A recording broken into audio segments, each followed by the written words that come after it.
number 11. Yeah. Back-to-back weekends. Yep. Brought to you by Spring Water. Not that purified, nasty shit. Yeah, that puddle water.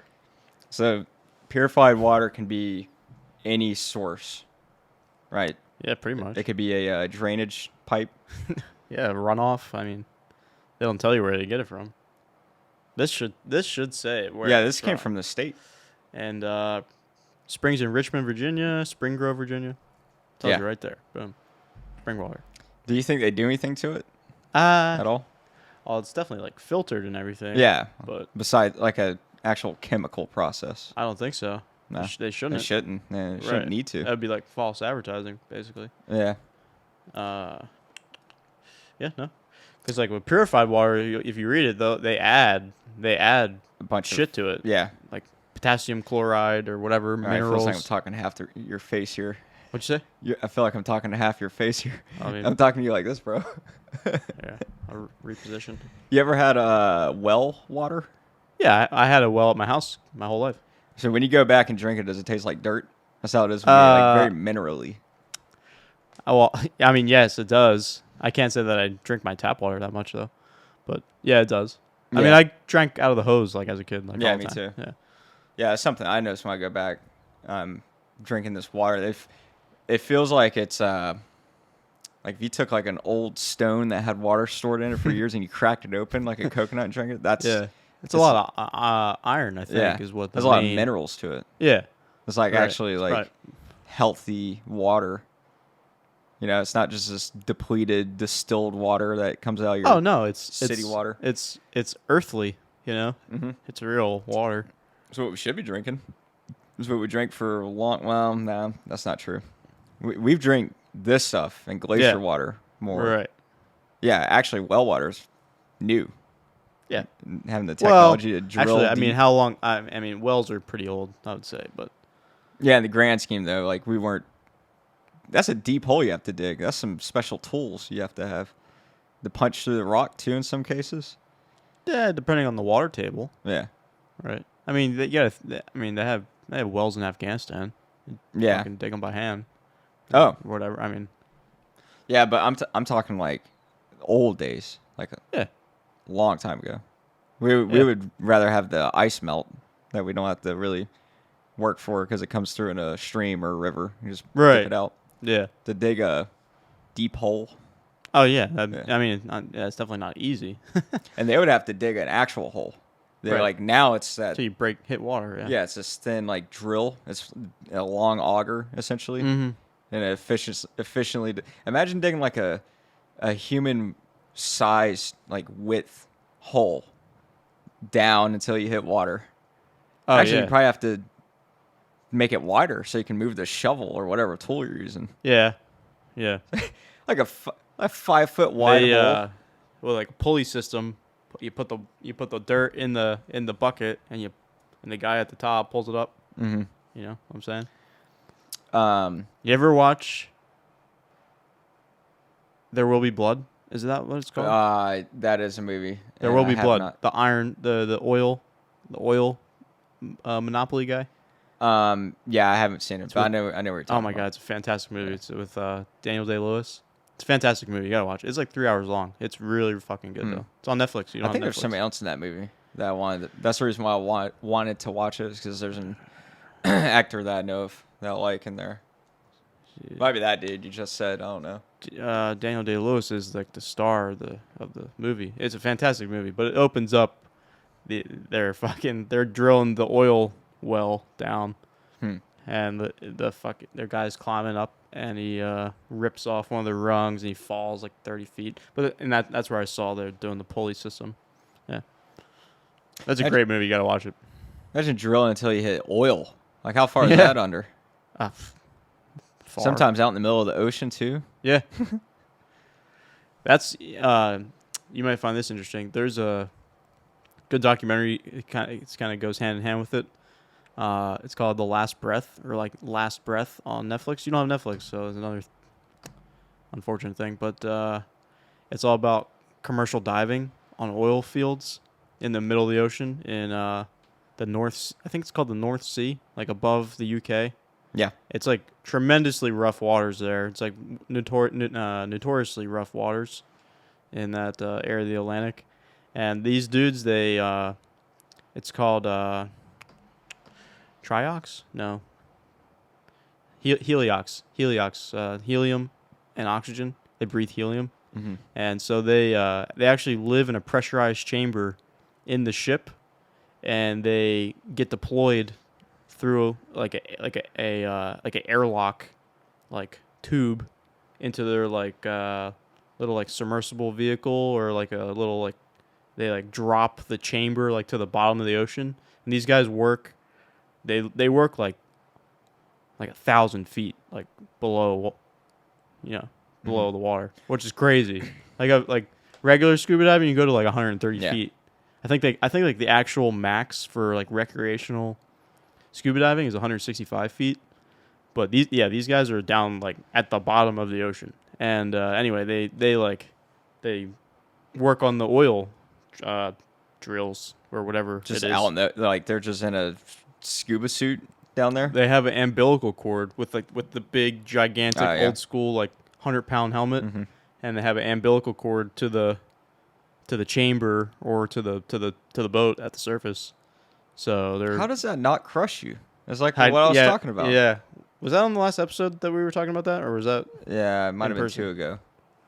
It was But definitely on the show. I can't remember. Yeah. Like, how does that not crush you? Think about how much, because the way weight of water pushing down on you works is, let's say, you ever seen like in cartoons when like someone falls, like a character falls into snow and it makes a perfect outline of their body? Yeah, and then it continues down. Right. It's like a cookie cutter cutting through like a super thick thing of cookie dough. Yeah. So water is pressing down on you and on the exact like shape of your body times 1,000 feet. Right. So there's like a picture of like the circumference of my skull. There's a 1,000-foot tower of water. Yeah, just on top of your head. How many gallons is that? Millions of gallons. So how does that not? It doesn't make any sense to me. Because a gallon of water 8 pounds. If I set a gallon of water on my head, that is a noticeable weight. That's That's like 1 8.5 gallon. pounds. Yeah. I need someone.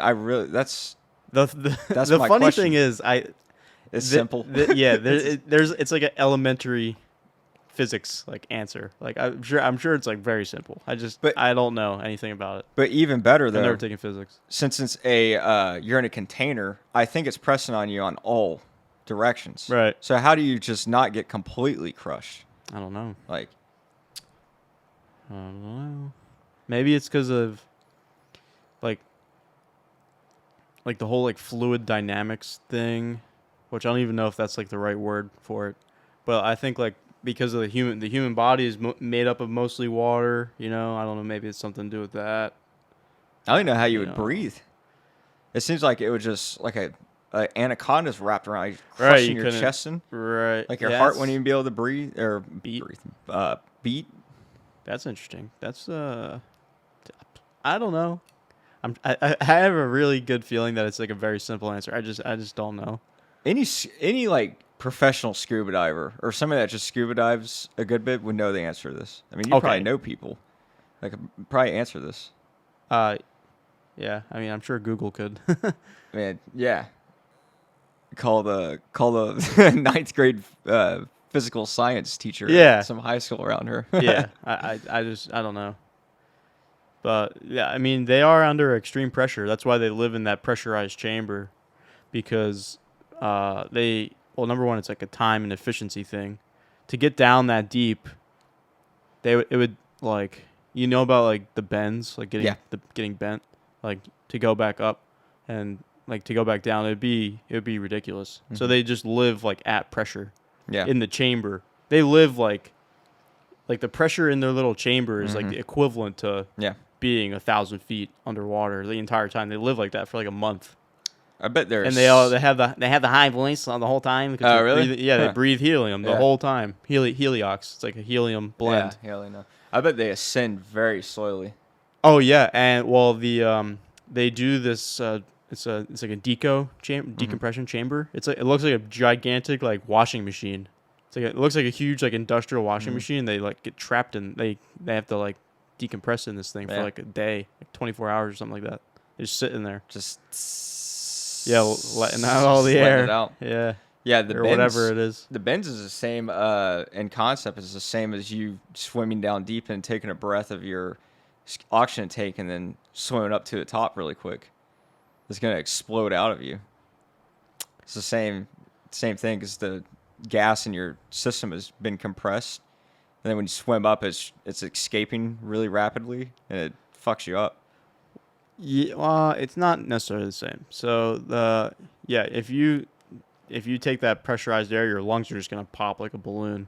Yeah. But the bends is actually the blood that you're pushing is it the nitrogen? Yeah, it's the nitrogen. Nitrogen is like pushing bubbles into your blood. Mm-hmm. It's pushing like bubbles into your blood or something, and it could cause like brain hemorrhaging, shit like that. Oh, yeah. Okay. So it's it's more of you're gonna get like poison basically. It's like nitrogen poisoning basically is what it is. You ever hear that? I can't remember his name. Well, actually, that is accurate, but there is like the physical side effect of it, which is the bubbles in the blood. Yeah. Yeah, like you can't swim up really quick because it'll just like all come out of you as it come out like slow. Right. Yeah. Yeah. There's a I can't remember his name. There's a guy in Joe Rogan. He was an astronaut and he did some deep under the ocean, really deep thing, and he was talking about that how slowly they had to come back up. Yeah. He said it took a day, and you could see a day to come back up. Yeah. Wow. I'm pretty sure. sure. They have to have been really deep for a really long time.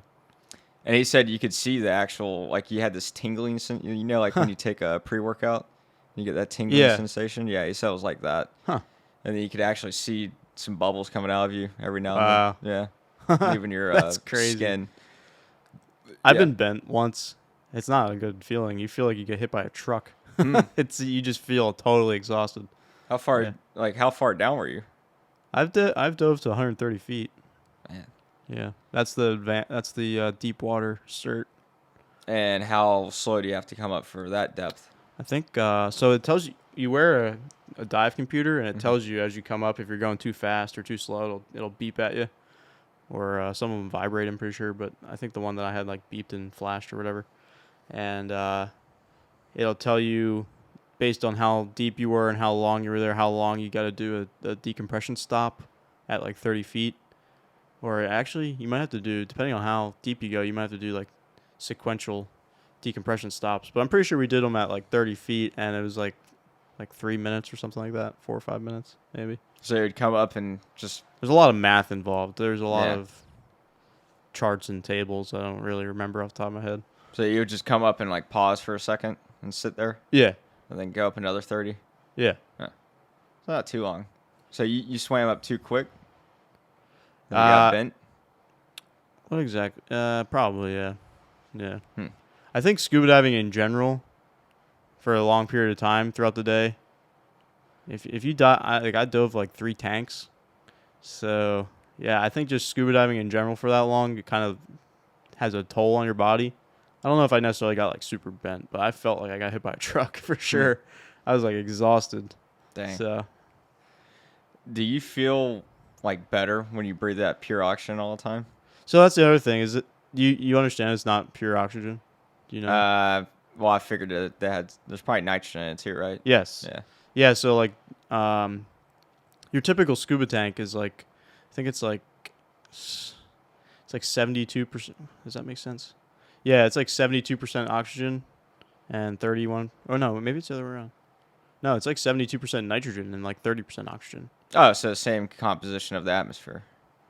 Yeah, well, like a typical scuba tank is just compressed air, from the atmosphere.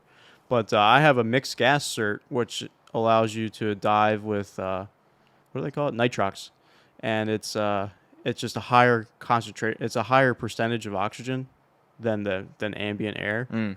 So I dove like 36%. I dove 36% oxygen, and that allows you to basically dive longer, deeper and longer. Not necessarily deeper, just longer. Seems like you'd be juiced up from that, feeling good. I don't think it's that. It's not necessarily like a big enough difference for that. But if you do breathe like medical oxygen, like pure oxygen, yeah, you do get a rush from that. It's just like you get high. Yeah, you get like a head. You get like a head rush, like Yeah. a head floaty. It's like a floaty thing. You can't really. There's something about pure oxygen. Number one, it's hard to manufacture. You need it's highly flammable. You need like a very specific like facility to do it. So what happened to Apollo 11? Oh, really? Is that Yeah, what that was? they caught on fire. Yeah. Yeah, you're not. I don't. It's not like recommended to do that. I don't think. Like breathe pure oxygen. Yeah. Like just for fun. I don't think that. There's something about it. I think it's like not recommended. You would never dive on that. Yeah. It's kind of cool to think when you like fire. Like whenever you strike a match and it or anything is on fire, you're seeing the atmosphere on fire. Yeah. So if you Yeah, went in a we put it room like that that. was pure oxygen, you struck a match, it would be like a bomb went off. Well, yeah, because all oxygen or all fire is just burning oxygen, Yeah. right? Like it's not burning, so to speak. The atmosphere around it, to a small degree, because it's not pure oxygen. If this atmosphere was pure oxygen, Oh, it'd explode. Yeah, it would be we a would, massive explosion. so because we breathe predominantly not nitrogen. Nitrogen, Yeah, right. argon and oxygen. So that nitrogen, which I don't think it's flammable like oxygen is. I don't think so either. Yeah, I don't think it is at all. Maybe, but all that oxygen is being diluted by all that nitrogen, so you only get like just like a local flame, like a local burning. When you Right. strike a match. Yeah, yeah. So, because if you went, like I said, if you went to a pure oxygen room and struck a match, the whole the air around you would combust. Yeah. You'd be So- in a fireball. So, everything around us is that scenario, but with nitrogen pumped in to keep the burn smaller. So if you Right. went in that same room with pure oxygen, and you turned on the nitrogen and cut it down to 50-50, you would have a smaller flame, and then turn it up even more, then even smaller. A and then smaller flame? Wouldn't it be bigger? No, because you're pumping out, you're getting rid of the oxygen and putting more nitrogen in there. So I thought you said 50-50. yeah, so 50% nitrogen, 50% oxygen. That's a lot.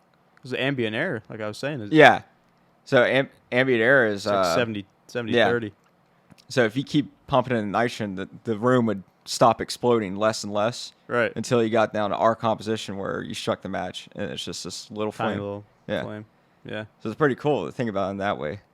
Yeah, and I thought you were gonna say something about like chemical reactions. Like chemical reactions are kind of fascinating. Yeah. Like the tip of a match. Like what is that? I don't even know. Like what those. I'm sure it's some random group of chemicals that they have on the match tips. But it's just you can kind of look at it and you can see it kind of like melting. I don't know. Like it's kind of weird. It's like a little.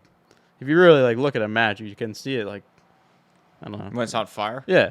Huh. Yeah. No, I never done that. Yeah. I never struck a match and just. I mean, So- not like intentionally, but just throughout the years. thermite's pretty cool. I'm like a pyro. I love fire, dude. I love bonfires. Oh yeah, me too. Yeah, I could fire's sit at a bonfire 7 days a week. Yeah, it's primitive. Yeah. So that's a real thing. Who talks about that? Was Joe Rogan talking about that? No. Oh, you probably did. Does he talk about? Nah, it's somebody else. Somebody else I listen to. You sitting there and looking into flames. It's primitive. Yeah, it's Yeah. very primitive. It's like I think it is. Maybe it is Joe Rogan that talks about that. you trigger that thing. No, it it's said. not. It's Mike Glover and Evan Hafer. Ah. They were talking about it. Yeah. Coffee dude. Yeah. Yeah, so when you're sitting there looking into the flame and hearing it and feeling the warmth, that's triggering that side of you, that old side. That's why people like bonfires. It's Yeah. that's what we used to do. Yeah. It's not For tens of thousands of years. if we were doing that however long ago, that wouldn't be a bonfire anymore. It'd just be every night. Mm-hmm. It's a bonfire. That's just what it is. But now it's not as common. So yeah, it has a name now. It's a bonfire. Right. Yeah, it's just extremely calming and relaxing. Do you have a for me. fireplace? I have a fireplace in my house Like back home. a wood one? Not a not a stove, but a fireplace. So you would like put like hardwood in it and burn it? Yeah. Yeah. Regular wood. Yeah. Yeah. So, Like oak or. yeah. Yeah. So like hearing that thing crackling and Oh, stuff. Yeah. It's nice. We never. My mom didn't like. She's not into it, but I would do it. Like it was usually like a Christmas thing. Oh, really? Yeah. Man, that seems like you'd have that thing going every night in the winter. Oh, It's I cold would. up there. I would. That's what I would do. At my house, no, wherever I settle down, I will 100% have a wood stove, like like the wood stove, not Yeah. necessarily a fireplace, but a wood stove. Yeah, absolutely. Yeah. I'll have a fire every day for pretty much 3 seasons of the year. Yeah, I've split a lot of firewood as well. Yeah, Yeah. dude, I love splitting firewood. Yeah. It's a great fun. workout. It's a great workout. Do it in the sun. Take your shirt off. Split some wood. My buddy, my best friend back from my last job, Brody, he got a new chainsaw and he was just like chopping trees down in his backyard. And he would just call me like, "Hey man, I cut another tree down. You want to come over and split it?" Yeah, we would just hang out, and drink beer, and fucking split wood for like 4 hours. Wait, would it be like a rotten tree or like a? No, it'd just be like any random tree you felt like It'd cutting be down. alive. Yeah. Yeah, that should be hard to cut with an axe. We always do. Well, it's a split and maul. Oh, not a sledge and a wedge. No, Oh, you ever done that? no. You got to hold it that Oh, first swing. fuck no. Yeah, I used to do that with my dad. Really? Yeah, I would hold it for him. No, He would he slam that had thing. like a dead serious like splitting splitting maul. So a double-sided axe, basically. No, No. it was like it's a real fat head, like a thick blade, and it's like what is that word? Tapered. Tapered. Yeah, it looks like the back of the head looks like a sledgehammer. Oh, Almost. Okay. Yeah. Yeah. But my uncle actually he made his own hydraulic. He hooked up like a hydraulic fucking. Car jack or something. Uh And welded a. yeah, he's a welder. Yeah. So he welded up some type of hydraulic fucking shock thing, whatever. Yeah. And you just hit the lever and it fucking it would push the log. Yeah, just pushes The it. flat side would push the log into a wedge, and it would just Yep. go right down the middle. Yeah. You could split huge logs with that. Yeah. Gigantic logs. Yeah. Yeah, we have one of those too. But I think it's called a swedge, like a sledge and a wedge put together. It's just an axe, and yeah, we would use that. But we would also do the sledge with the wedge. So Or you gotta hold it and yeah, that first swing, you got to. Wow. I would hold it, and he would just swing it. damn. Hit it. Yeah. You gotta you gotta have a lot You of do that trust. for every log? Sometimes. So, I mean, depending on the tree, you split it. You get the big round. You split Yeah. it once down the middle, and you split the halves. So you quarter it up. I mean, but usually, like when you split it, once you hit it, it goes straight through. Yeah. No. We would use a sledge, and I don't think we really had to. I think we didn't have a swedge, Okay. and we were just using that. And then we got one of those. Mm-hmm. And we put it Yeah, on. man. Splitting wood's fun. It's a good I time. know you love splitting wood so much. Oh, I thoroughly enjoy it. Yeah, it's Yeah. great. It's great. It's I grew really up in. The people in my town are referred to as Pineys. Pineys. Yeah, because New Jersey's they had the Pine Barrens. It's a massive pine forest. Hmm. I live like right on the outskirts of that. It's a manly activity too. Fuck yeah, it Splitting is. wood. Hell yeah. Splitting wood, drinking your a fucking flannel beer. on. Yeah. Yeah. Listen I to enjoy some doing like fucking death metal. Yeah. Yeah. There was this video I watched kind of recently. It was this guy. He had a mound of wood, a mountain of wood, Uh-huh. and he was showing off this new axe he had. He was so like happy about it too. He was like showing it off, and I think the title was like, "Is this axe actually a laser?" Because he was hitting these chunks and getting them in one hit, one Nice. swing. Yeah. And it was like some hard, like Yeah. not rotten. Solid oak wood. Yeah, it was like it had some density to it, and he was getting that with like one swing, and he even like knew like different techniques of swinging. Really? Yeah, I don't really know what he was doing, but he definitely like. Is he like the wind up around the shoulder kind of guy? Oh, I know one thing he was doing. Yeah, I think he was doing that. I'm like a straight overhead, and I get a little slip No, I was wounded up too. over the Yeah. shoulder. So you're saying you would go like this? Yeah. Yeah, I would always wind it up and then slip my hand down. Uh, So what he was, I don't remember what he was talking about now. You know when you overshoot and you catch the neck of your axe and you'll snap the head of it off? I can't say I've ever done that, Yeah. but I can picture it. Yeah, so if you overshoot in it, it'll snap, it'll Yeah. destroy your axe handle. Yeah. It'll split your handle. And he was talking about that, and he was saying he was describing a technique that you could use to avoid doing that. Oh yeah. And he was doing something else where it would like he held it loosely or something, and when it hit, it would deflect a little bit. Okay. I thought you were gonna go the opposite with that, and when you come up short and you just like barely clip the fucking close end, that's fucking scary, man. Stab it into the ground. Yeah. Yeah, or it just like comes swinging right back at you a little bit. Yeah. Yeah. Shit's fucking. Yeah, split You gotta was be fun. careful. You definitely gotta be careful. I haven't done that stuff in a minute. Like one of those splitting balls will go like it would just clean your leg right off. Yeah. Yeah. Well, They're not sharp. They're just so heavy and strong. Yeah, it's that a they just- blunt object that forces the wood Right. apart. It would just literally snap your fucking leg right. It'd be a half. bad injury because it would probably be like a combination of snapping your leg and Yeah. chipping your bones Oh yeah, for and then sure. cutting you, but not a good cut. It'd probably just like It'd be like smash your dangling. skin. Yeah. Yeah. Yeah. It wouldn't be like a clean cut. No. It'd be a nasty wound. Yeah. You'd be all fucked up. It'd be hard for like your bones to fuse back together because Yeah. it wouldn't be a clean Be, break. like, powderized probably a little bit. And then stitching you back up would be harder. It'd leave a nasty scar because it's not like a clean cut. Oh yeah, you'd have like a huge bruise. It'd just be just gigantic. It would be the purple worst fucking- way to get Yeah. hurt. Yeah. Yeah. Splitting wood, good times, man. Yeah.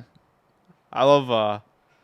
So I like to be lazy sometimes. I just do like a pallet fire. Get like 10 Yeah. pallets. Pallet fires are great. You can, oh man, you go to any fucking Walmart, take like fucking 30 pallets, load up a truck of pallets. That's pine, right? That's some crackly It's pine just real wood. shitty, whatever Yeah. it is. Yeah, it's shitty wood, but they burn up in like 5 minutes. You Yeah. Just keep throwing them. They get huge though, huge fires. Oh, man. I'm glad you brought that up. They quit doing this. I think it was outlawed, and I'm going to just throw a year out there. I want to say it was 2017. So in the Netherlands, on the beach, Scheveningen, if any Dutch listeners are hearing me pronounce it like that, they're going to get mad at me. But Scheveningen for all intents and purposes. But they would do this thing every year. I can't remember around which time, but they would stack these pallets up like stories high, like Really? really Like fucking a high. warehouse. Yeah, they would bring equipment out there to stack it high as they could get it. I don't know how it didn't fall over either. They're doing it on the beach, Oh, it wasn't level ground. sand, Well, soft. I sand don't might know. be sand might be useful, but I can't. It don't have to be like perfectly level. Yeah. Eventually, it's just gonna be off balance. So they would stack these things. It was a really weird thing. They would stack them high as hell, and then they would light it on fire. And it would burn a wasn't expecting that. tremendously large. It was a tremendously large It's like fire. a fucking tower of Yeah. flame.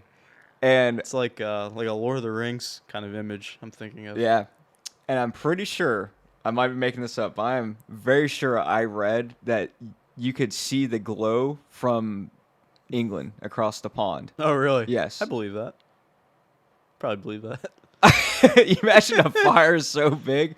You're from England looking, and you're like, what is that like glow? That orange glow in that one spot over there. Well, you know the. I mean, you live in California. Usually, there's wildfires. I mean, the fucking sky was fucking yeah. orange. Like for that, I mean, they go pretty far. That's a wildfire. That's acres and acres on fire. Yeah, This is a pallet stack. Yeah, you're right. You're right. Yeah. That's a good point. But Look it up. Just Netherlands and pallet fire. That's No, all you need to I'll look look up. that up. That sounds Yeah, funny. and it's on the Actually, beach. the last time I was home, for the holidays, I went to my buddy's house. I was hanging out there. We had a fire there. We were like, we're just such pyros. We were like melting aluminum cans and like smelting like little cubes of aluminum and fucking. Oh, I melted glass. That was pretty cool. Melted Really? glass. Like I had this beer bottle like almost like liquefied, and I picked it up with a stick, and it was like fucking like drooping. Yeah, just straight up. It was like liquid. It was totally moldable. Mm-hmm. It's like Play-Doh. You probably watch those videos now of people making those cool like giant marbles where they take and they spin it. It's always spinning. yeah, they have a blow metal. it. They have a metal rod, and they basically weld it to it, the glass, and they spin it, and they take that big heavy piece of leather and they roll it in there. Oh, really? To shape it. Huh. Yeah, they're like they go like picture you have a pencil and you spin it on the desk, and it's overhanging off the desk. Right. And they're just spinning it and shaping it. Right. And it's smoking and stuff, burning it. Gas blowing is pretty cool. I used to actually watch quite a bit of gas blowing, or not glass blowing. Oh, glass blowing. Yeah. Okay, yeah, yeah. It blows it up like a bubble, right? Well, I mean that's how you make like vases and lamps and all kinds. You spin it and blow it in different directions and ways and shit. It's great. It's a real art. It's a real art. It's very expensive though. You need a what do they call it, a kiln, Forge. or a forge and like a kiln and the fucking the torches and shit. It's kind of a expensive hobby, but it's pretty cool. It's like welding. It's not cheap. Yeah, that stuff glows too. It glows like red. Oh yeah, Red hot, like metal. Yeah. But it's just this sand. It's just sand. Right, that's all it is. Yeah, sand, silica. Right. I can't say I've ever seen a video of glass being made. Really? Uh-uh. Oh yeah, glass blowing's cool. But no, I'm talking like making glass. Oh. Like here's a bag of silica and here's a bag of this. Pour it together and stir it. And now you got glass. Like, where does glass come from? I've never seen it. This stuff is it just grows. Actually. It's a naturally occurring mineral. Yeah, good segue. You want to talk about the thing? Everything's from the ground. Oh yeah, literally everything's from the ground. This bottle, this metal bottle, is just dug up from the earth. Yep. So I had melted in a fire. Had a moment. That was probably a month and a half ago. I was just thinking, and yeah, unless it's made out of wood, but even then, that's arguably from the ground. Mm-hmm. Everything you see around you, your phone in your pocket, your bottle you're drinking from, and the couch you're sitting on, all that stuff came from the ground. Right. And my thing in was some way, shape, or form. This is a rock. Right. This is a rock that now shoots RF and has touch capability and emits sound. Like what? Doesn't even make any sense. It emits sound. Isn't that funny? This like a live rock thing. Yeah. That phone's a really good example because it's like it has a lot of like rock stuff to it. It has all those precious like components. Fine to minerals. It. Yeah, or whatever. fine minerals. Precious metals like lithium and whatever, vanadium and all that crazy shit. Something else though is I think about this one pretty often is the damn jets flying overhead all the time. Uh-huh. That loud thing came from the ground. Stuff that came out of the ground. We figured out a way to make rock fly fast as hell and sound. Those things are tremendously loud. Like, oh my god, yeah. They're very loud. Like that's just a rock. It's a giant rock that burns this big flame out the back, and it's pretty awesome. Do you consider metal to be rock? Yeah. Okay. Because metals, most metals alloy. What does that mean? A bunch of mixed together metals. Yeah. And everything starts out as like an ore. Right. Like, yeah, I've seen like iron. Like I've dug up iron ore and stuff. Like meteorites. Meteorites aren't really rocks. They're a hunk of metal, iron. They're heavy as shit too. They're really cool. So, yeah. So you consider rock to be metal? Maybe it's not rock. Maybe it's not because like what's granite? Like a chunk of granite? That's not a metal. Rock, right? No, it's not metal. It's just a rock, right? So iron is a mineral, right? Yeah, rocks and minerals. Yeah, iron. Well, wait, is iron an element? Yeah, maybe it is Wait. an element. Yeah. Yeah. But stuff that makes up like granite rock, those are elements. But right, Well, everything I is might be made. wrong. Or isn't everything made of some type of element? It has to be. Yeah. Everything is. Yeah. Everything is made of elements, right? Yeah. Whether it's carbon or. Particularly carbon. Yeah. Yeah. Right. I don't know what the right term, like raw iron or raw, like where does aluminum come from? I don't think aluminum, Aluminum? is a thing Is on that its own. naturally? Well, you don't think aluminum's naturally occurring? Maybe it is because of how prevalent it is. Aluminum mines? I don't know, man. Aluminum ore? To be honest, I don't really know. This Yeah. is an interesting subject, though. I'd be curious. There's a lot of geology. I'm gonna take a geology course in college. Yeah. It's a good idea. But like lead's around. That's in the ground. Right, and that's an element Yeah. and a metal. PB. Right. I remember that one. I think it's just a metal. I think that's all they are. I think that's what it's called, a metal. Like you can dig it up out of a mine, and it's like bits of this shit that you melt together and then make. Yeah. And there must be a lot of it. Think about how much is in a skyscraper. They build those things all the time. Those big I-beams of just steel. Solid Yeah. steel. Yeah. What is steel? Steel is not a pure thing. Steel is other shit melted together, right? Or no? It might be an alloy. Or is steel like? It might be a thing on its own though too. Could be either Is or. it? I don't know. Yeah. Must be easy to come by. Oh yeah. There's So a much shit of ton of it. Everything's stainless steel. Mm-hmm. Pots and pans and forks and knives and fucking water bottles. Yeah. Geology. I should look more into that. It's an interesting subject. And like everything you see around you, like because this Earth doesn't gain anything. Like what is here is what is here. The only way we gain things is from meteorites. True. So it's like all these buildings being built up is like we're just flipping it. Like we're taking Right. stuff out, stacking it. It's like Jenga.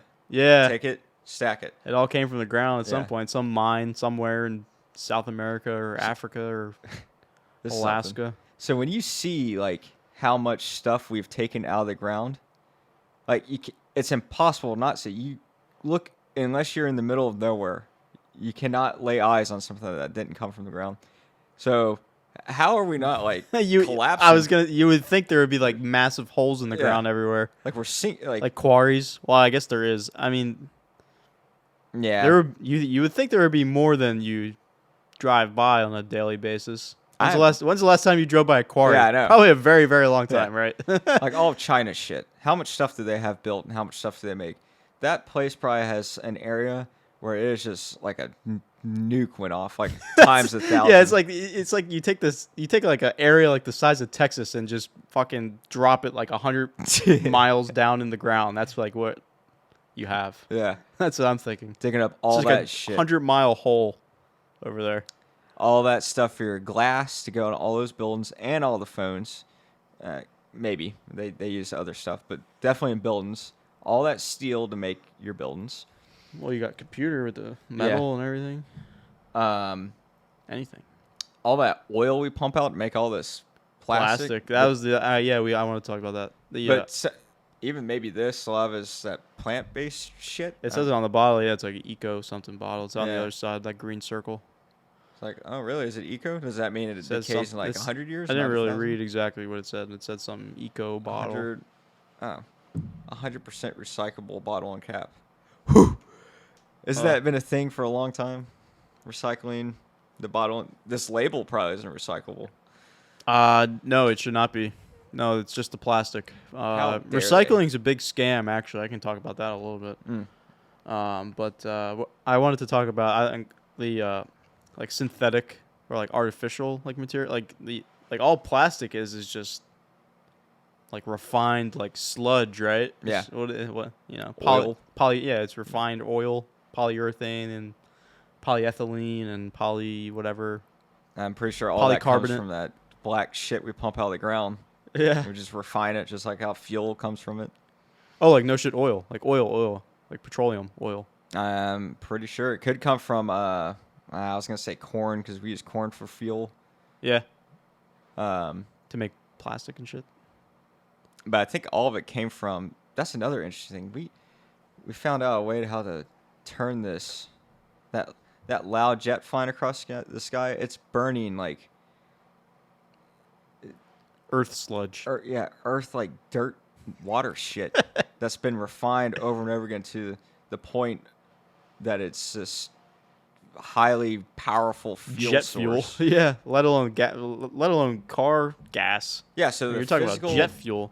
Yeah, the physical structure, The like the refinement frame of of it, that? That's crazy. is all rock stuff, Yeah. and then that loud ass engine burning fuel consumption thing is burning this dead animal sludge. That's what some people will tell you. That's all a lie. Oil is actually a very common and very fairly quickly renewable natural I have heard that. thing, and it's just all one There's quite a scam. shit ton of it. I can get on board with that to a certain extent. I think diamonds are a fucking scam. Tell me, these stupid rocks are worth thousands and thousands of dollars. The monetary value is just totally artificial. I think they're probably rare, but the amount that when People pay humans for start 'em. getting mixed in with it, and they're Yeah. just like, no more, hike it up more. Yeah. Yeah, that's when I'm like, okay, it's not that valuable. Right. Okay, it's a stupid rock thing. Yeah, that you it's cut a and- shiny rock. It's pretty, but I'm not paying 3,000 for it. I'm sorry. 3. I mean, there's got to be. 3 is cheap. Yeah, that's what I was gonna say. There's got to be diamonds that are millions of dollars. There's some fucking rapper, I forget his name. Some fucking retard rapper. He's got like he's got a diamond in his forehead, dude. It's like $1 million diamond, like in his forehead.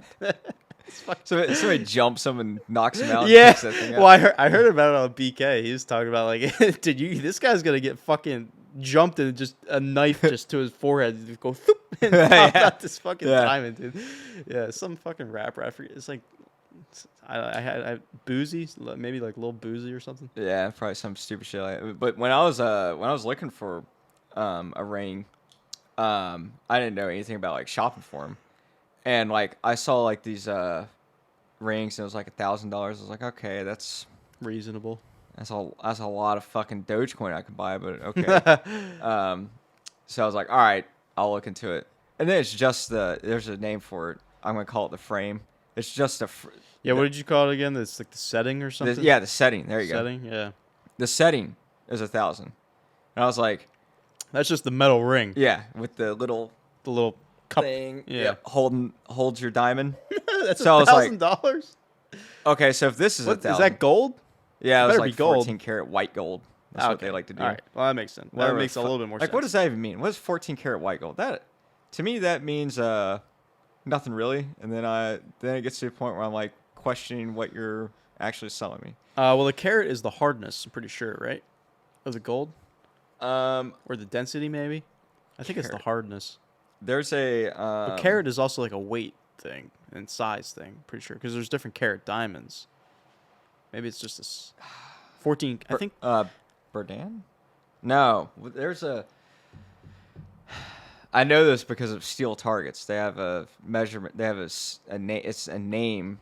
Oh, and for the it's- hardness. yeah. The hardness scale. Oh, give me a second. I thought it was like Bourdain or something. The hardness scale.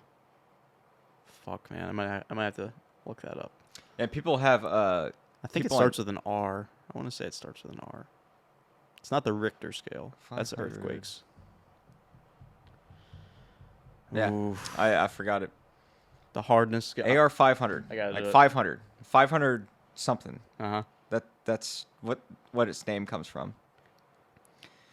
Yeah, there's videos on YouTube of people testing out like sapphire lenses on phones and like the Apple Watch sapphire glass, and they have these picks that it goes up, and the pick is because all like scratching something means that the thing that scratched it is harder Right. than that. So it would just go up in hardness. So he would like start with something, and then it wouldn't do nothing. It just like glint over it like it was glass. It was just slick on it. So actually, the screen was dueling the actual pick because the screen is harder. Yes. The screen is actually scratching the pick. Yes. And he would just keep going up until it would finally start. It would catch and start. Right. And people were like, "Oh, he's destroying this nice." Brand. What was it? iPhone. Yeah, he does it with it. Like all. There's a lot of people that do Or it. a Still watch do or it on whatever. nice watches with sapphire glass screens.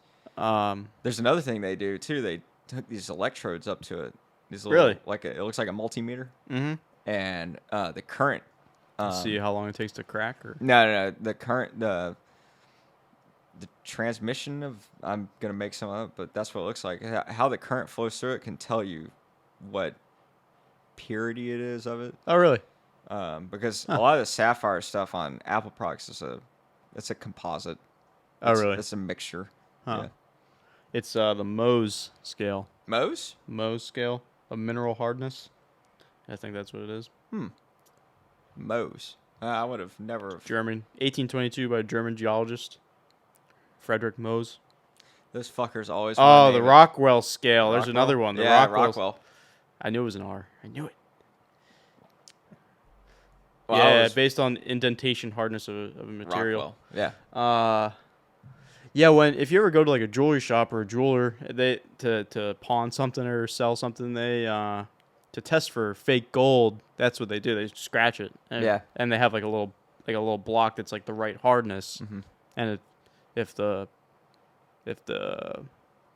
gold, if the gold rubs off. yeah, it's fake. Yeah. Right. No bueno. Right. Yeah. Yeah. It's funny that it's all scratches. It's if it's harder. Right. It's all scratches.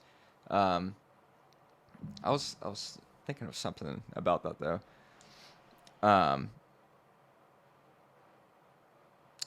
I think what it was is I scratched. I put a scratch, not a crazy scratch, but I did scratch my watch on like a corner of like kind of like that material there, that marble material on the nightstand, and I was like, that marble is harder than this glass. Scratched your watch face? Yeah, the glass. But On what watch? my Apple Watch. Oh, but what kind of, is that a crystal? No, it's regular glass. But I was like, I thought this would be harder than that marble. Yeah. Well, if that's just regular glass, Yeah. it's a screen.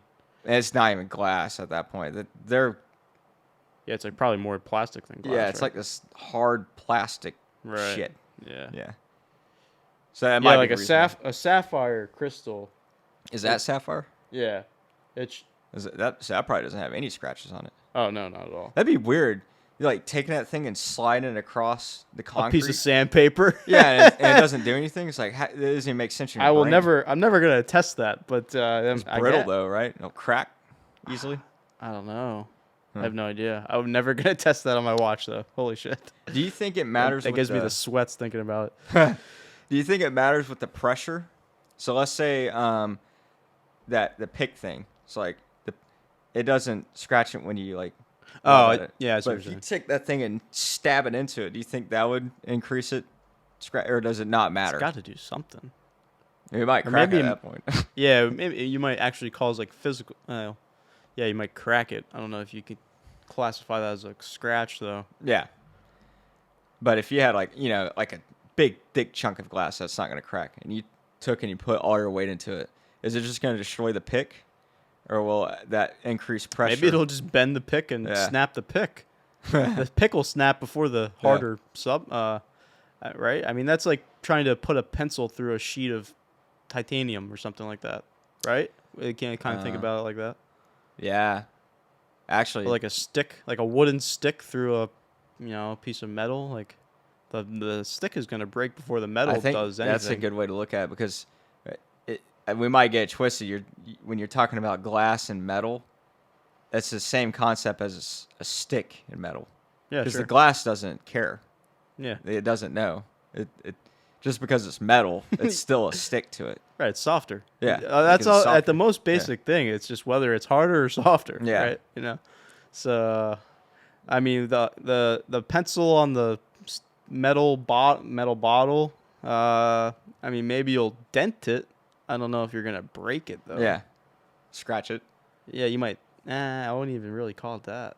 If you took a like a You might deform it. You might deform the thing, but you're not gonna scratch it, I would say.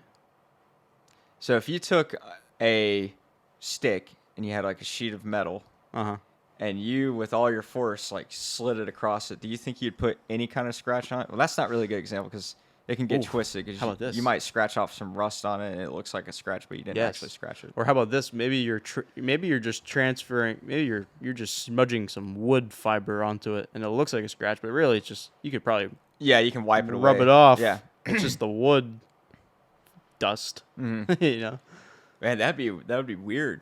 That'd be really confusing for your brain because it's like, all right, I'm going to take this metal piece of fucking rebar on this glass that's still harder than it with all my force, and it's just gonna glint right off. Yeah. And that's how you can tell when something's gonna scratch it or not, is if it just slides across it like glass. Right. So like if you ever made a knife? Have I made? No, I haven't. Yeah. I haven't made a knife. Yeah, I made a knife out of a file. You ever heard people do that? Because the files are really good steel. They're this high carbon File steel. I have Yeah. heard of that. Yeah. So, On what, like a bench grinder? You just made a knife? What are you talking about? no, I You fucking I- heated up and hammered it? Heated. Well, I didn't hammer it. No, not like a samurai. But no, what I did is so what you do is you got to heat it up first. You heat it up red hot. Okay. And you know it's good when a magnet doesn't stick to it anymore. Oh, really? Yeah, like a neodymium magnet. You can hold it up and it's not attracted to it. Yeah. Is there a difference between a regular magnet and a neodymium magnet? Well, there is because those things are really strong. Like the polarities? is Yeah, it all has different? something to do with like what it's. That's another weird thing. This rock that comes out of the ground Magnetic. it has this magical like force field thing. That is a fascinating topic. When do Magnetic. The whole world is based on yeah, and magnetic that's the reason why we're field. around and alive because of Yeah. our field, not because of our atmosphere, so to speak. That has a lot to do with it too, but our field, the field around us, this Right. force field, Yeah. all because has of this to do with the rock. gravity and That what is that? The fuck is that called? Man, that's an interesting thing. What's the spinning? The spinning principle? You know what I'm talking about? You spin centrifugal force. Yeah, yeah, that's what makes our field. Just because of the core, Yes. it spins. Highly magnetic. Magnets are underrated as fuck. Yeah. They are the closest thing we have to magic. I would agree with that. I mean, you could say like To put two magnets together, they just Well, don't go together put- because there's some force field around it. it's the most crude thing that's close to magic. It's like Is that based around electricity? Is the magnet? Is that based around like electrons and neutrons? I mean, you can have electromagnet, it's electromagnet and all that, but Electric magnet. you know, like one of those old the old like cartoon horseshoe magnet. That thing doesn't Yeah. have any current. It's dead. It's dumb. It's just a piece of thing that doesn't do anything, but it has this magical force field capability. It's dead. What do you mean it's dead?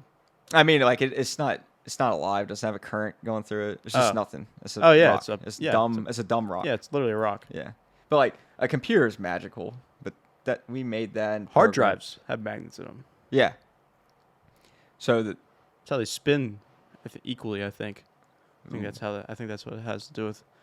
They're like opposed magnets, and I'm pretty sure that's how they keep them spinning like perfect. yeah. Okay. Yeah. So I don't know about that, but I think that's kind of the sounds good to me. Yeah, You I think fooled that's me. I don't I know think that's the anything. basic idea. There's definitely magnets in hard drives. Yeah. But think of a magnet and compare it to like any other naturally occurring thing that we never they did it on its own. We didn't make this world magnetic and make this No. Yeah, it's it's the coolest thing that just came about on its own. well, it was from the genesis of the Earth. Yeah. It all began. And we don't think anything of it. Like, oh yeah, it's a magnet. It's like, Like have you the- thought about a magnet, bro? It's just it's cool. It's I don't even know how to explain it besides magic. It's this force you can't see. You can feel it. And they're in pretty much all electronics now. Yeah. You like those nice headphones? Yeah. Magnets. Yes, You and need the magnets. speakers. Yeah. Speakers are right. Kicks, subwoofers. Uh huh. Yeah, they have a large magnet in them, I think. I'm gonna retract my statement on the hard drives. I think I think I don't know if they have magnets in them. I think the disc in the hard drive is itself magnetic. Because they always say, and the same thing with screens. They always say like keep magnets and credit cards and everything because it ruins. It's all based on magnetism. Like your credit card, the strip, it's based on magnetism, and when you put another magnet, it fucks up the code of the magnet, so to speak. I used to have this hard drives are the same way. I used to have this damn wallet that had a magnetic money clip to it. I used to wipe my room key all the time with that thing. Like I had to get into a habit where I would make sure I would put my wallet in one pocket, and my room key in my other. Yeah. And then I would mess up some days, and I'd put it right, not even touching it. It would come near it, and then I couldn't. But what about your credit cards and stuff? They were fine. Yeah, maybe it's a different weird. technology for. No, that doesn't make sense. They have. It was just a shitty.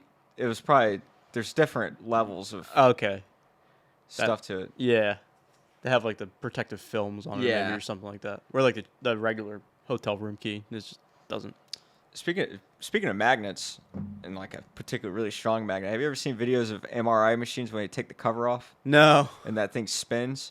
That shit is something out of another civilization. It's like robot technology. Yes, it looks like. Have you ever got an MRI? Yeah. I've gotten. I don't think I've gotten an MRI. I've gotten CAT scans though. I got one on my dome. I smacked my head on the ground. I got a CAT scan on my neck. Yeah. Yeah. So the MRI machines, without first off, it's this giant thing that spins really fast. Yeah. And you go in it, it's like a bed thing, Yeah. right? Yeah. And when it's spinning without the cover on, it looks like a portal is about to form. That's literally what it looks like. It's like a black hole just fucking appears. It looks like it's gonna form a black hole. Time travel machine. Yeah. That's pretty cool. Like that? I think we said something similar. Like if you you said if you went back in time with a phone, do you go back in time with an MRI machine? Holy fuck! Yeah. They'd probably kill you. You're some like witch doer. And that's like the Salem witch trials. And that's just them putting this magnetic liquid in you, and then it can see it. Is that how that all works? Right? I don't know anything about. I never got one, so I don't really know. Well, if it works on magnets, like that's the whole foundation of an MRI machine. Is just highly like. Have you seen the videos of them throwing metal shit into an MRI thing? No. Yes, there is this video. This must have been like an old MRI machine they were like going to get rid of because those things are very expensive. Yeah, they got to be a couple million. They had an office chair, and looking back, I don't know who did this video. Some bored like technicians or something. Yeah. And they took a office chair, just not even too much metal on it.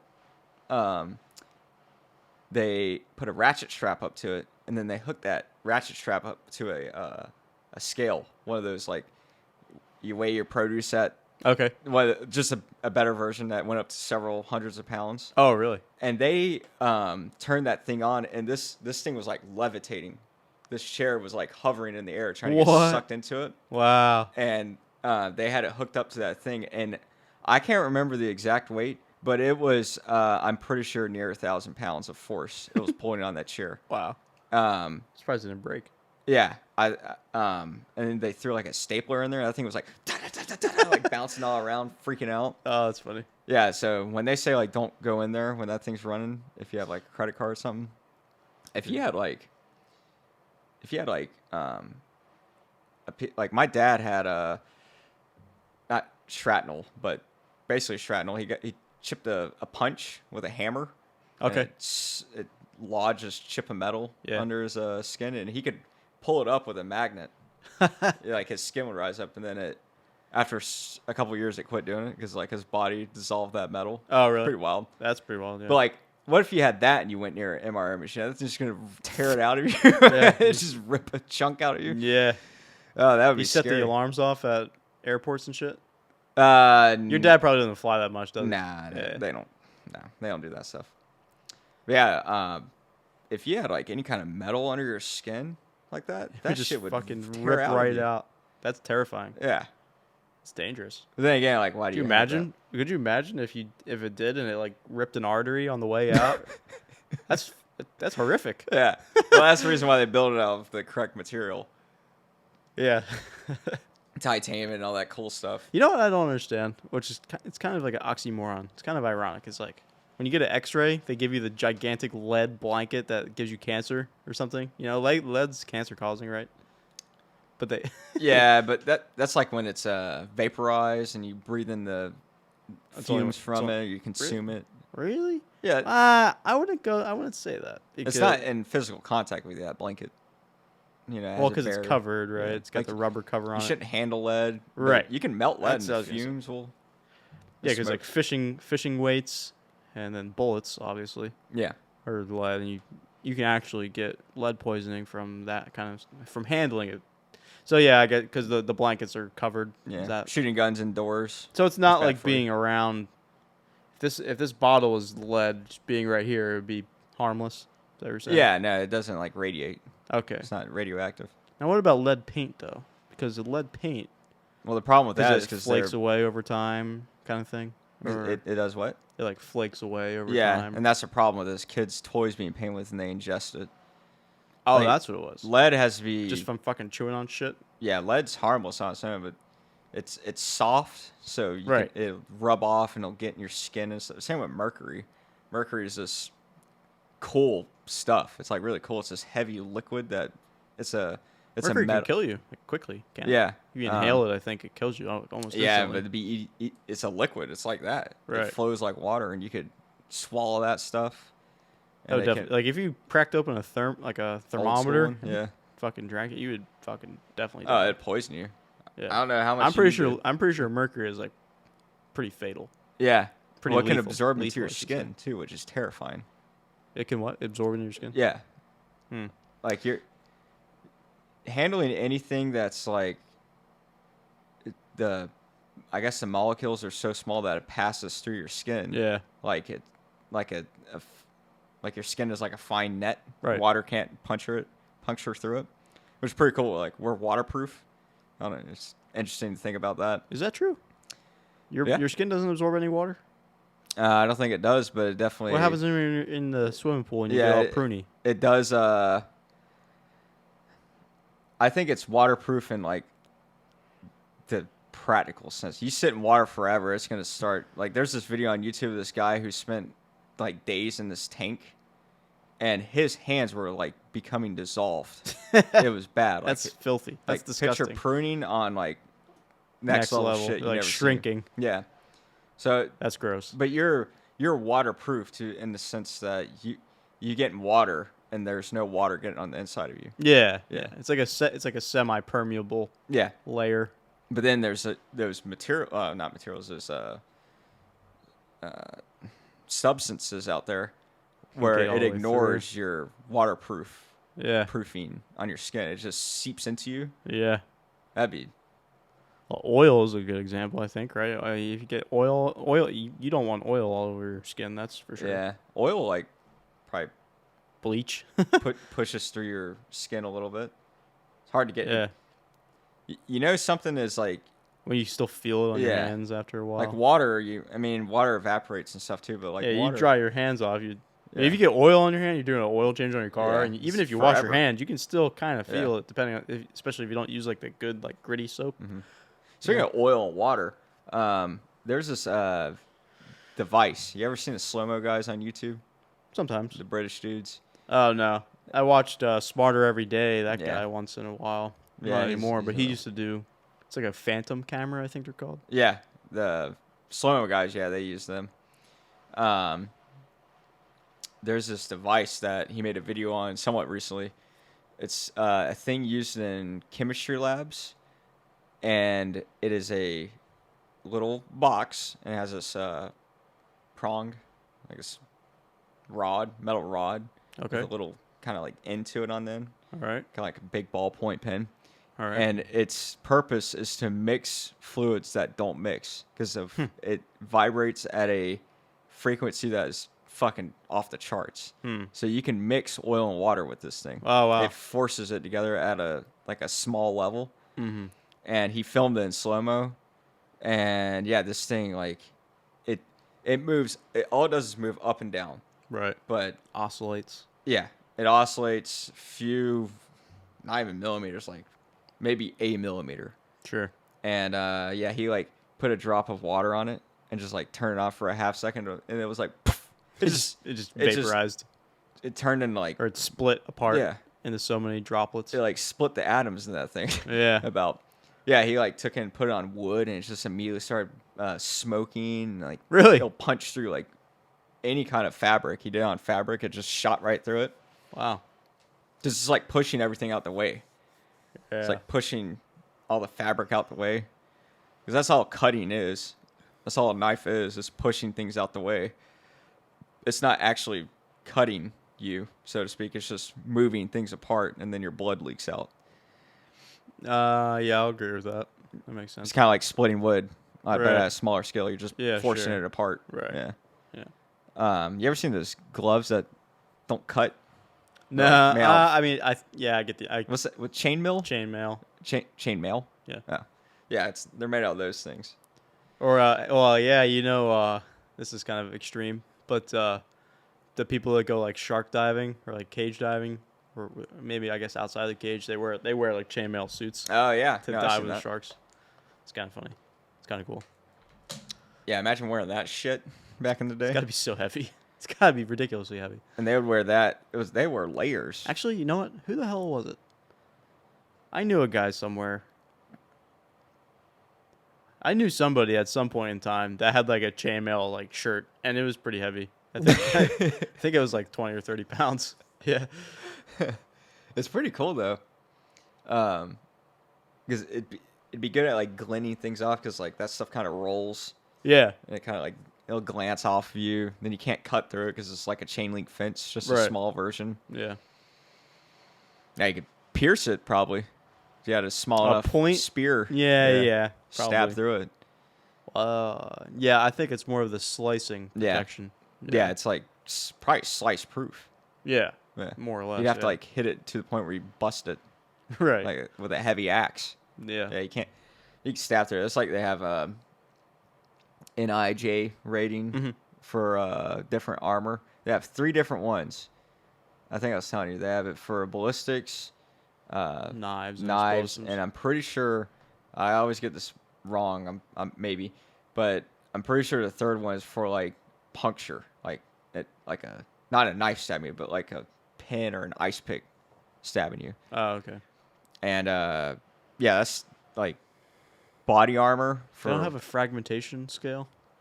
No? I don't know, Whatever. but yeah, like body armor, you can stab through it. Yeah. The soft body Really? armor. Yeah. Kevlar? You can stab through Kevlar? Yeah. Apparently, because they have Yeah. 2 different. I have soft Things. armor. It even says like not for Yeah. not for knives. Yeah, so I don't know what they do to make. It seems like if something was stab proof, it'd be extra bulletproof, you know? Because if the bulletproof thing isn't stab proof, then if something was stab proof, how Gotta be bulletproof is it? But it's not. It doesn't go both ways. It's weird. Yeah, I see what you're saying. I don't know. I think I said it wrong, but I get what you're saying. Yeah, I need to look that one up again. The big thing with armor is the back face deformation. That's what'll really kill you. Yeah. Even if the round is not penetrating Yeah. the plate, the fucking softball sized bulge into your rib cage is gonna give you some serious internal bleeding, and it'll probably kill you eventually. Yeah, because Same thing with helmets. you have all this force concentrated into the size of we'll say 10 millimeters or 9 millimeters. All that force, and you stop all the you stop the round, and the force obviously keeps going. Imagine, and then it spreads out a little bit. So now it's like the size of your fist. Mm-hmm. It's like getting punched Yeah. at a supersonic speed. Yeah. Oh, if you get shot in the chest, you're bruising. You're getting some bruises at the bare minimum. Mm-hmm. Yeah. And that's Probably like with a 9 mil. Imagine like a 45 Yeah. or a 10 mil. Yeah. 10 mils are big. 10 rounds. mil's good stuff, apparently. It's a good fucking bear round for protection. Yeah. Bear protection pistol. Yeah, they have Chris Vectors in 10 mil. That's Oh, pretty do cool. they really? Yeah. Huh. Glock makes a 10 mil pistol. They're big guns. I would never fucking carry one. It's funny too. It's a cannon. They're have you shot one? Nah. Or have you seen somebody shoot a 10 mil Glock? They're cannons, dude. They're definitely fucking. Yeah, because it's 1 mil bigger than a 9 mil, but the length of the case and the amount of powder they put in there. Yeah, they're pump super round hot rounds. Yeah. Yeah. What's the Glock 26 10 mil equivalent? The Glock 28 maybe. Glock 26 is small. I don't. Yeah, the equivalent though. I don't think they make I don't think they make Really? small 10 mils. Yeah, they do. They're making it 45. So, I don't know. I don't think they do. I think it's just a really. Yeah, I think so. Yeah, but I'd like to have one of those. Is it a Glock 21? Does that sound right? Have you heard? I think a Glock 21 is a 10 mil. Really? Could be wrong. But is that 19 size gun? I think it's more of like a 17. It's like bigger than a 17. It's like a 17 full size pistol. Yeah. The fucking they're hand cannons for sure. They're huge. Yeah, I know the round is significantly taller than a 10 mil or a 9 they're mil. like fat, kind of, right? Yeah, only a millimeter bigger, but it's the amount they put in it. Yeah. The case, all that powder. Yeah. I wouldn't mind getting into that, but good luck on ammo and all that. So. Well, they're it's definitely one of the less common pistol calibers. Yeah. Not a lot of people are going out and buying 10 mil. I would like to have it not for just a shooting round, but for a carry round. I wouldn't mind having that. You don't want to. I don't think you should carry 10 mil. You don't think? No. Carry 9. And that's Overkill. Yeah. Yeah. Some people carry 22 Magnums and 22s. You imagine carrying one of those PMR 30s with a 30 round magazine? PMR 30. What is that? It's a Caltech 22 Magnum pistol. No. Has a 30 round mag. You imagine that? No. 22 Magnum is not a joke. It's pretty legit. You ever shot one of those? No. I don't think so. It's like you can go coyote hunting with it if you wanted to. Oh yeah, that's their varmint round. Yeah. 22 is actually quite lethal for headshots or kind of anywhere really, but particularly headshots because it bounces around inside your skull quite a bit. You're not really, more than likely, you're not going to get it through and through with a 22. It's going to get in there and fucking bounce around all over the place and annihilate your body. But yeah, 22 is kind of lethal, but ballistically, it's definitely not great, I'd say. Yeah, it's a good round. The energy and the stopping power, velocity. Yeah, it's a good round for one practicing. Yes. You got rifles and like Glock's new. Yes. They made the 22. What was that? A 46? Something like that. 44. Glock 44. Glock 44 is a 22 Glock 19. 19 size 19. Right, it's a practice gun. Yeah, so you can go out and practice. You got plenty of AR 22s. Teach kids and women how to use it. It's good for getting down the manual of arms for guns. Yes, absolutely. And the feel. Cheap ammo. Yeah, practice. Cheap. Fun. It's good for... Probably jams a shit ton, if I had to guess. Yeah. I considered, I considered getting a 22 AR. Oh, really? Just for fun. Huh. But they're really shitty. They jam a lot. Yeah, I wouldn't mind getting a 22 handgun. Taurus has this pretty nice 22 handgun. My buddy's got a 22. He's got a suppressed 22 pistol. It's fucking... It's silent. Yeah. Shoots it out of his like kitchen window. Yeah, bolt action 22 suppressed is completely dead silent. Right. There's no action. So. Right. Yeah, that's the funny thing with subsonic guns. Suppressed, usually it's the impact of the bullet hitting the dirt or the cycling of the weapon itself is louder than the actual combustion. Mm-hmm. Well, since we're talking about numbers like 22 and 44 and stuff, we can get into Dunbar's number. Oh, yeah. And then Benford's law. All right. So Dunbar, we'll start with Dunbar's. Mm-hmm. So that was first brought up to me from Michael Easter on Rogan. It's a good one. You guys should check that one out.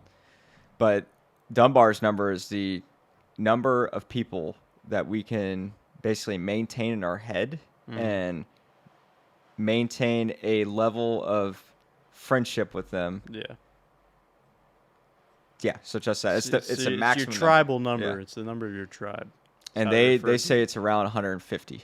Right. And I read into it, and some people were saying that's wrong, and it's actually a little higher Oh, and really? a little lower. It's a window. Yeah. Like there's no. Some people can probably do more than that. Sure. But for most people, average it's is around 150. Yeah. And he, it was from the 90s. So it's relatively new. It was a British dude. I'm guessing his name was Dunbar, but he was saying a person of this 150 is someone that you could go to if you went to a bar and you saw this person there. It wouldn't be weird if you went up and sat down with them and got a drink. Yeah. Like if it's not weird, then that person is part of the 150. Yeah. If it is, that they're not part of your tribe, and they're not. You're not. There's too many people. So if you had like 100, you wouldn't be able to basically maintain enough contact and catching up with 200 people that you could go pull any random person. They're all going to be like, "Oh, what's up, man?" Yeah. Meanwhile, it's going to be like, "Yeah, I haven't talked to you in years because you have more than 150. If 150 is the number." Right.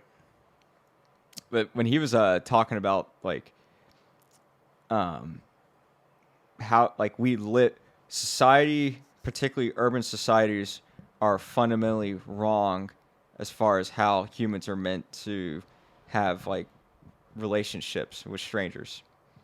So we'll use New York City because that's the example they use. So New York City is this place with millions of people, and most of those people are going to be strangers to you on any given day. Right. Like when you're walking around. Oh. So primitively, that's a problem Right. because like I remember what they were talking about, your heightened state of anxiety and awareness and it's not that you're like antisocial or socially awkward or but if you're walking down the street in the middle of the night and you see some fucking random ass person, you're like, that makes sense. But even like you go to work and there's a new guy, and it's like you're going to be in maybe not in an anxious state, but you're going to be in a state where you're like, there's new trying people. To gauge There's somebody new. Yeah. It's a new thing. Yeah, but it makes sense because like we have historically been, tribe people, right? And if there's a outsider, you're like, who is this guy? Is he an enemy? Is he a friend or foe? Right. Like, that's all we think First of. thing, yeah. Yeah, and friend or foe.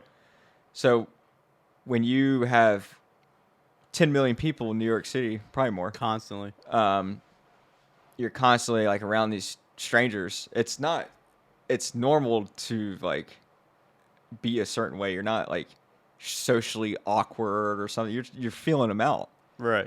There's this feel out period where you gotta like see if this guy's gonna be a friendly or like how he acts or she acts. Sure. Yeah. The book The Like Switch talks about this, and it talks about you basically prey off of those ground in like human instincts of the friend or foe, friend or foe reactions, right? And how to immediately start coming off as the friend. That book talks about those like things, like how to because appear in like a woman's case, like if you're like a dude around, and maybe you're like a bigger dude or something, so you're like physically intimidating, right? Like you have to a woman who's smaller than you, or even a dude, if you're trying to make friends with them, you have to like make it. You have to be like a teddy bear essentially, sure, because naturally they're gotta thinking be approachable, you're gonna fucking kill you because yeah. you're some giant dude. So you gotta be like a friendly dude, and then everybody's like, oh, he's friendly, okay, and then they like relax. Mm-hmm. But if you like automatically just give that off, then you're gonna be better off, because everybody's always gonna, if you're a stranger to them, that's all they're thinking for the first like X amount of time that you're interacting with this person. Yeah, like is he safe? Is he fucking normal? Is he trustworthy? Is he gonna hurt me? Yeah. So it's pretty, if you understand that that's what is going through the head of a stranger or like a new acquaintance or something. Yeah. And you like try Manipulate to put, that. yeah, you know that that's what they're thinking, and you try to get on their better side. Yeah, it's a thing to think of. I feel like that's probably kind of pretty easy to do, as long as you're not as long as you're not physically intimidating. Putting on the interaction show is probably pretty easy. Yeah, just playing on the friend thing, smiling, being cheerful, and like, oh, he's not gonna hurt me. Right. Yeah. Yeah. That's basically what that book talks about. It's a really good book. So I think it's kind of interesting thing about the physical, like the physical appearance is like the number one, the first assessment when you see somebody, you do your physical assessment, you know. But maybe like you see this dude, but he's like a huge simp on the inside. You know? Yeah, he's some fucking like beta cuck bitch, but like but he's got fucking sleeve tattoos and a full ass beard, and you know, I don't know. You ever see that? Whatever your idea of intimidating man is. There's a video I saw recently. It was this jack dude outside of like a gym talking, and he was like, "Yeah, so a lot of people ask me if I can like fight, and I tell them, fuck no, I can't fight. That's why I got big, so nobody messes with me." Yeah, he was talking about that. I was like, that's actually really funny. Good. Yeah, it's the good tactic. Easiest tactic. Yeah. Like well, I wouldn't say the easiest, but yeah, it's probably easier to just get better at fighting than going to the gym for fucking 4 hours a day or whatever the hell you do. Yeah, just get better. You don't even have to be big. Be some skinny dude. You'll destroy somebody. Depending on the martial art of choice. Yeah. Yeah, some of the like you can be a fucking 150-pound dude and wrap people up in BJJ. Yeah. If you're big, almost twice your size. Yeah, there's big bodybuilder. You can find videos all over the place of like dudes going with guys that weigh like 100 pounds more than them, and they smoke them because they have no cardio, and they get it's like these technique. Yeah, these big bodybuilder dudes. Like whenever I see like giant dudes at the gym, I'm like, it's like fake physical ability. Like you, 100%. I can tell. And it's unhealthy. By looking at it's extremely unhealthy. Yeah, I mean, I'm looking at these people. I'm like, I'm going to stereotype, and I'm going to go on to say that you would struggle to run 3 miles right now. Absolutely, if you had to. Absolutely. Or you got in an altercation, a physical altercation, you would be smoked in 30 seconds. You'd be so tired. They don't do cardio. Yeah, so it's like, dude, what is it? Is it a show?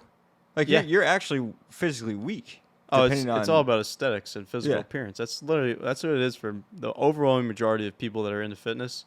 And I'll also go on my little rant about how those people's ligaments and joints are completely annihilated all the time, you know, and they get all these injuries that are totally avoidable because they're fucking working out however many hours a day. Yeah. And their actual physical strength does not translate to real world strength, or their fucking bench press doesn't translate to. Or their fucking 400-pound lat pull down doesn't transfer to doing any more than 10 pull-ups, you know. It's just fucking stupid, man. Yeah, I mean, I'm totally not into it at all. Obviously. Yeah, you're more into the functional thing. Yeah, I like all kinds of fitness. Like I love going to the gym. Let me give one more shot at that. Is the mental thing?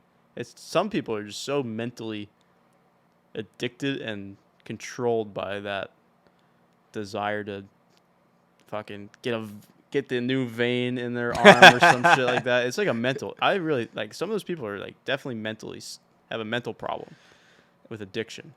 Yeah, to that hobby. It's how they perceive themselves as becoming like physically superior, but it's a problem when you have those dudes that are like, yeah, I hit 600 on deadlift today, and there's this jack dude, and it's like, all right, that's cool. So you have physical ability, right?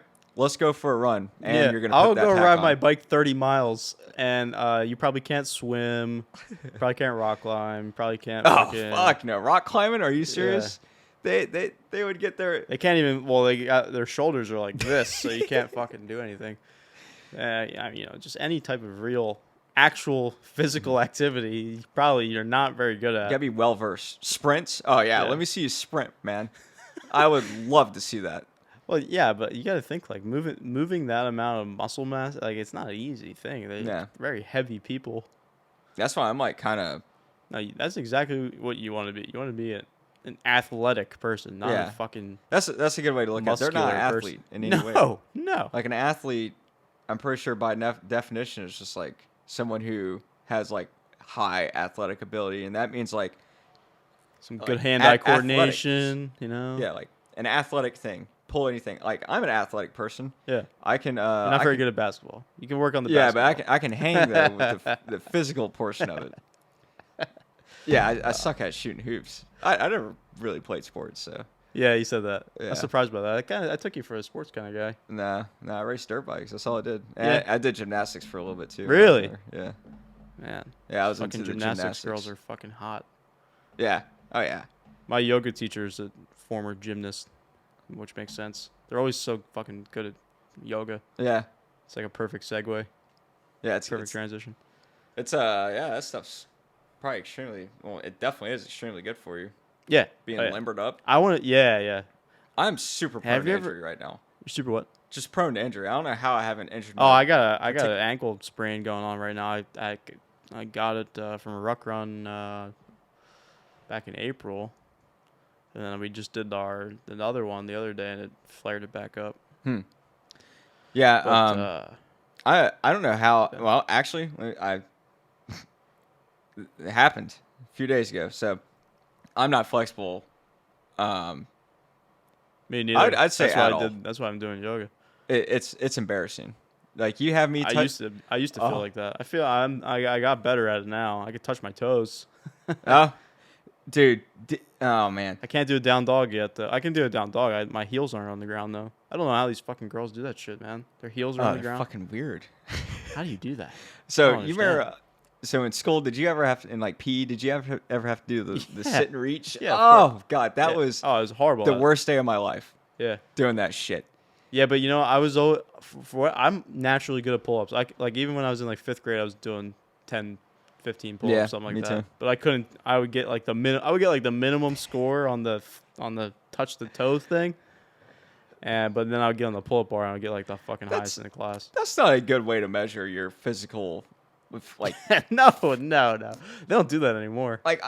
it doesn't even I don't come think down they do to it like, anymore. oh, but if you're more physically fit, you're going to be a more flexible person because you've been engaged. Maybe they're going off of that standpoint. Yeah, Well, right. frankly, the more athletic activity that you do, the less flexible you're probably going to be. 'Cause Yeah. You're going to be tighter David Goggins almost killed him. from being tight. Yeah, he was wound up after years of doing those triathlons and all that marathon shit. Okay. And yeah, he was like, He's so tight that. yeah, I think they didn't know what was wrong with him. Like he thought he had something like really wrong with him, like he was gonna die. And he said he was like just laying in bed one night, and then he got up and he developed like these this knot like around his like head or something. Really? It was just his muscles being all like Tense the whole time. just all wired and wound up, and like Yeah. around his hips too. I want to talk to you about that. I was just about to bring up the hips. Yeah. So he started doing he figured out stretching from this Yes. dude, and he said it saved his life. Joe Rogan does yoga too. Yeah. Now he stretches like an hour a day Yeah. every day. Every day. See, Yeah. that's a huge commitment, but it's probably Well, so it's David worth Goggins. He's like the extreme. it. Yeah. He's like he probably has some kind of Asperger's to him. That's I my don't know that's about my that. go-to thing. Man, he's going to come find you for that one. No, it's not like Elon has Asperger's now. Yeah, he said that. Well, not now. He's had. I've been saying it though. Ben Shapiro probably has something. All these I would agree with geniuses. that. Goggins. I he get might the have a little Asperger's vibe from Ben Shapiro for sure. Very awkward person. But the hips. Have you looked at your hip alignment recently? something. No, and I'm probably afraid to look. Yeah, you should be. I looked at mine the other. Our hips just from Oh, sitting. it's tilted forward. Horrible. It's so bad. It's called a interior tilt, right? There's a name for it. Yeah. It's not pronation. Yeah, it's something like that. So it's like you're sticking your ass out all the time, right?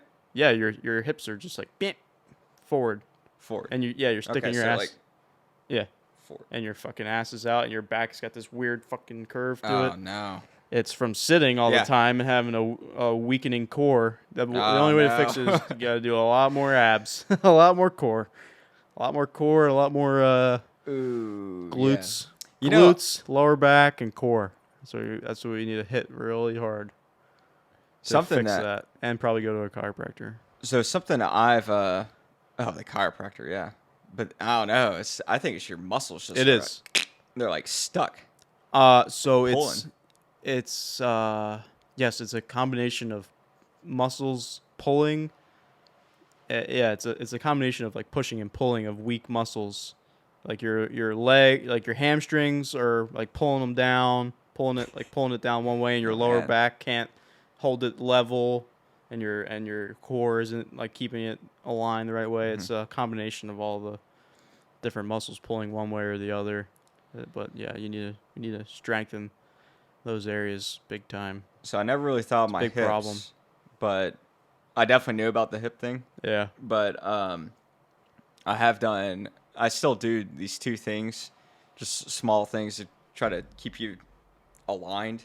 So you can basically, I guess aligned is an okay word, but like nerd neck, good way to compensate that. Oh, that shit is heinous on some people. Yeah. I'm trying to think of a good example, but What do you do to counteract it? so the way that you can fix that, probably should warm up a little bit first because it is pulling on your muscles. But You do the tennis ball on the wall? Is that where you're going? not Sorry, the go tennis ahead. ball. Same. I think I've heard that. But yeah, you just find any flat surface. Make sure nobody's looking at you when you do this because you look like a fucking freak. And you just pin up on the wall. yeah, just what I like to do is first I roll my shoulders back, and then when you step back up to a wall, your head will contact it, and then your shoulders will, and then your neck is from the side, probably like angled in. Yeah. So what I do is I walk my head down, and while keeping all my shoulders and everything pinned against the wall, and basically it pulls all your muscles going down, and you can feel it in like the middle of really? your back going up, and you're basically forcing your neck to take on this straight position that it's not used to because you Yeah. nerd necking it. Yeah, so I do that, and I'll walk my feet out a little bit so I can like keep myself against the wall a little better. And then another thing I like to do, you gotta have a bar for this. Hang. Yeah, hanging. I mean, your body is never, it's always down. Force is always Yes. exerted down. Gravity, sitting down, laying down, Right. walking, running. Nothing, it's never this way. Right. So when you hang, Feels like excellent. you hang, and you just, you gotta hang correctly too, because you can hang from a bar and not feel anything because your back's holding you up, it's stabilizing you. Right. It's holding it, it's tense. But you gotta just relax. Yeah, you're Just let it relaxed. go. You're like I do it where my feet are just barely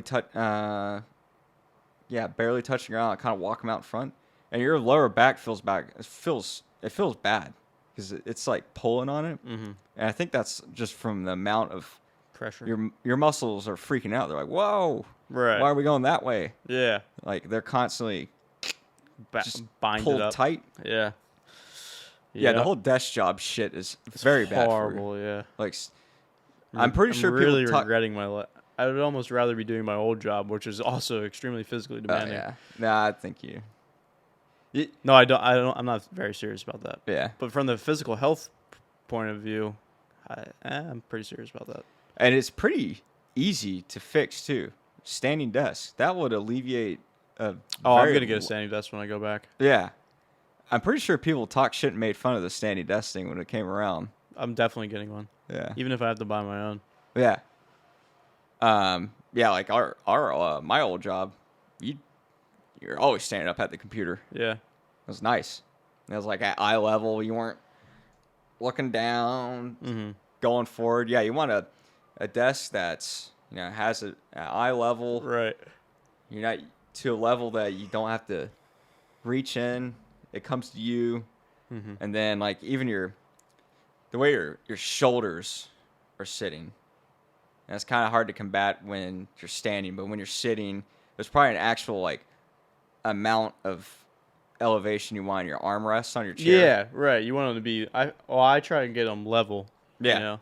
Level. So like I don't want my arm to be going up or going down. I try and get it like a 90-degree kind of thing. Well, you can't. Or like parallel to the table. You can't really get around. Like, how much did we sit down before we came into like houses and stuff, and we started building houses? Like, what was sitting down like back in the cave days? Oh, they sat on their ass, like on the ground. They crisscrossed applesauce. On a rock or on a log, I guess. But I think the problem was I would say there was less sitting just because you had a busier day. You had more work to do just to survive. So you didn't have an hour to sit down and have a podcast. you know what? That's very true. You know what? Another problem we created for ourselves. We made sitting down way too comfortable. Oh yeah. You imagine sitting down back in those days? Yeah, I'll sit down, take a rest break, but I'm not going to stay here forever. Wooden block on this day. The back support. Your ass thing. would hurt so bad. The back support thing, right? So, you ever sat on bleachers for a long time, no back support? Your lower back is about to fly off at your body. Yeah. Well, then we got these back rests, and your arms are supported. Yeah, I'll just sit here all day, and it ruins your body after years. So, I've already said this, but the lumbar support is huge. Yeah. I like mine. Yeah. I can't go without that. It's a necessity for me. But some of those like real fancy office chairs, they're pretty impressive. They're like perfectly like curved. Because I was gonna say about the whole neck alignment. Your spine should have. Your spine's not supposed to be a fucking stick. It has lumbar curve. It is supposed to have a bit of a curve to it. That's the lumbar support. So your back doesn't take the shape of your straight up chair. It keeps you bumped forward. Right. So you don't fall back and your back is your spine straight. It's collapsing on itself. Yeah. Yeah, some of those chairs are pretty nice though. Like I got lucky. My chair's nice. But it's got like the head, perfect fucking thing. It's like shoulders are kind of curved around the right way. It's nice. It's a pretty decent chair. I'm gonna look into getting something like that. You for get Joe myself. Rogan's chair. Yeah, those Norwegian-made ones. Yeah, but they're like weird. They're very tiny. Yeah, it doesn't have an arm. It's not an armrest. It looks like a small pillow. Like that's it. It's like an armrest that it can only be used in a good way if you have a desk. So like your elbows are on it, and then your arms are on it on the desk. Okay. So if you like backed away and you sat kind of like if you're just sitting in it on your own, your arms are gonna be like supported from like the shoulder. Yeah, there's nowhere to. You can't lay your arms on. Yeah, it's just like a post almost. Yeah, I have looked at those. I haven't actually looked. I've like seen them in his videos. And I've been curious about them. Now that you bring them. $1,000. Really? Oh, office chairs are incredibly expensive. Yeah. Those shitty chairs well, not shitty. They were nice. It wasn't anything special that I had my old job. Those things were like $600. Wow. They're heavy. I mean, I had a. Do you know what a DX Racer is? You heard of them? They're like a gaming chair. Yeah. That was like $300 the one that I got, but that was pretty comfortable. It definitely wasn't like anatomically correct necessarily. It looked like a race car chair. That's it. But it definitely wasn't like perfectly. I'm talking about the ones that it's like an exoskeleton fucking chair. It's got like the perfect curve to it. That's what I want. You remember the V rocker? Remember that bad boy? Yeah, that thing was horrible for you. You're just rounded, all curled up. That's funny. Yeah, you're on the floor. I had one of those. Yeah. That was like the real deal when those things came. That was like the early 2000s. I just got a PS2. Dude, I'm obviously a fucking nerd about everything. So I hooked mine. I had one with like speakers in it, and I hooked it up to the TV or the Xbox or whatever it was. So I had the game on. I had like the car. I was playing like Need for Speed, and I had the car audio or like Call of Duty. This is fucking awesome. Yeah, that was super cool. Yeah, the ones with the speakers in it, it was cool. Yeah. That was like the cool thing. Yeah. Yeah. Yeah, but the you want to talk about the anatomical from an anatomical standpoint of the V rocker, you definitely like what do you want in a chair? Like how do you want it to Have you? But this chair is fucking horrible. I want good. But how should it be? Good Should it posture, be like a natural posture. But like, what is a natural sitting posture? Straight up and down, like that. You think it's a 90 from the chair to the backrest with a curve? Oh no, I think Curve into it. This dips down more. Your feet go downhill. I don't know. Like, how's your hip positioned? See, this is I don't know. It definitely matters though. All those little details, the level, the angle of the seat, the ass platform, and the curvature of the backrest, and then the way it molds around your shoulders, the neck, and everything. I think it's something that we weren't really designed for. Like sitting. We didn't evolve sitting. No. We evolved laying on rocks. And moving. We evolved with our body always Maybe elongated. Nomadic, elongated up when we're walking and elongated down when we're sleeping. Yeah. There was never this like long period where we're like just down, scrunched down. We would like take a shit in the wild. We would like squat down. Yeah, the right way, real way, the correct way.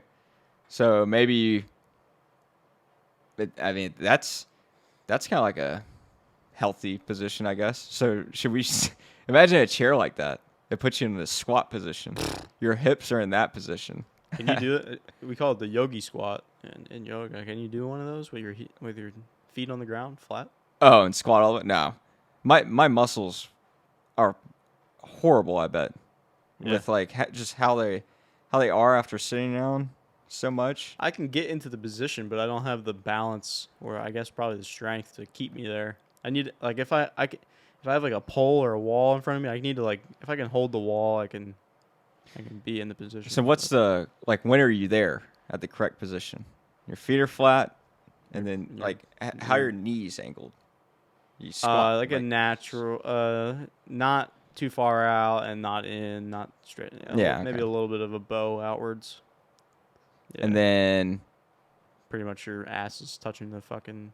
And then you don't fall back, obviously, and that's hard. Yeah, balancing, not falling back. Yeah, but they can do it just like they sit there and just hang out. The people that are good. Yeah, if you're good at it. Yeah. Have you seen Afghan squat? Oh yeah, that's a third world staple. Yeah. That is the third world squat. They did in Pakistan, I heard. They did in Bangladesh.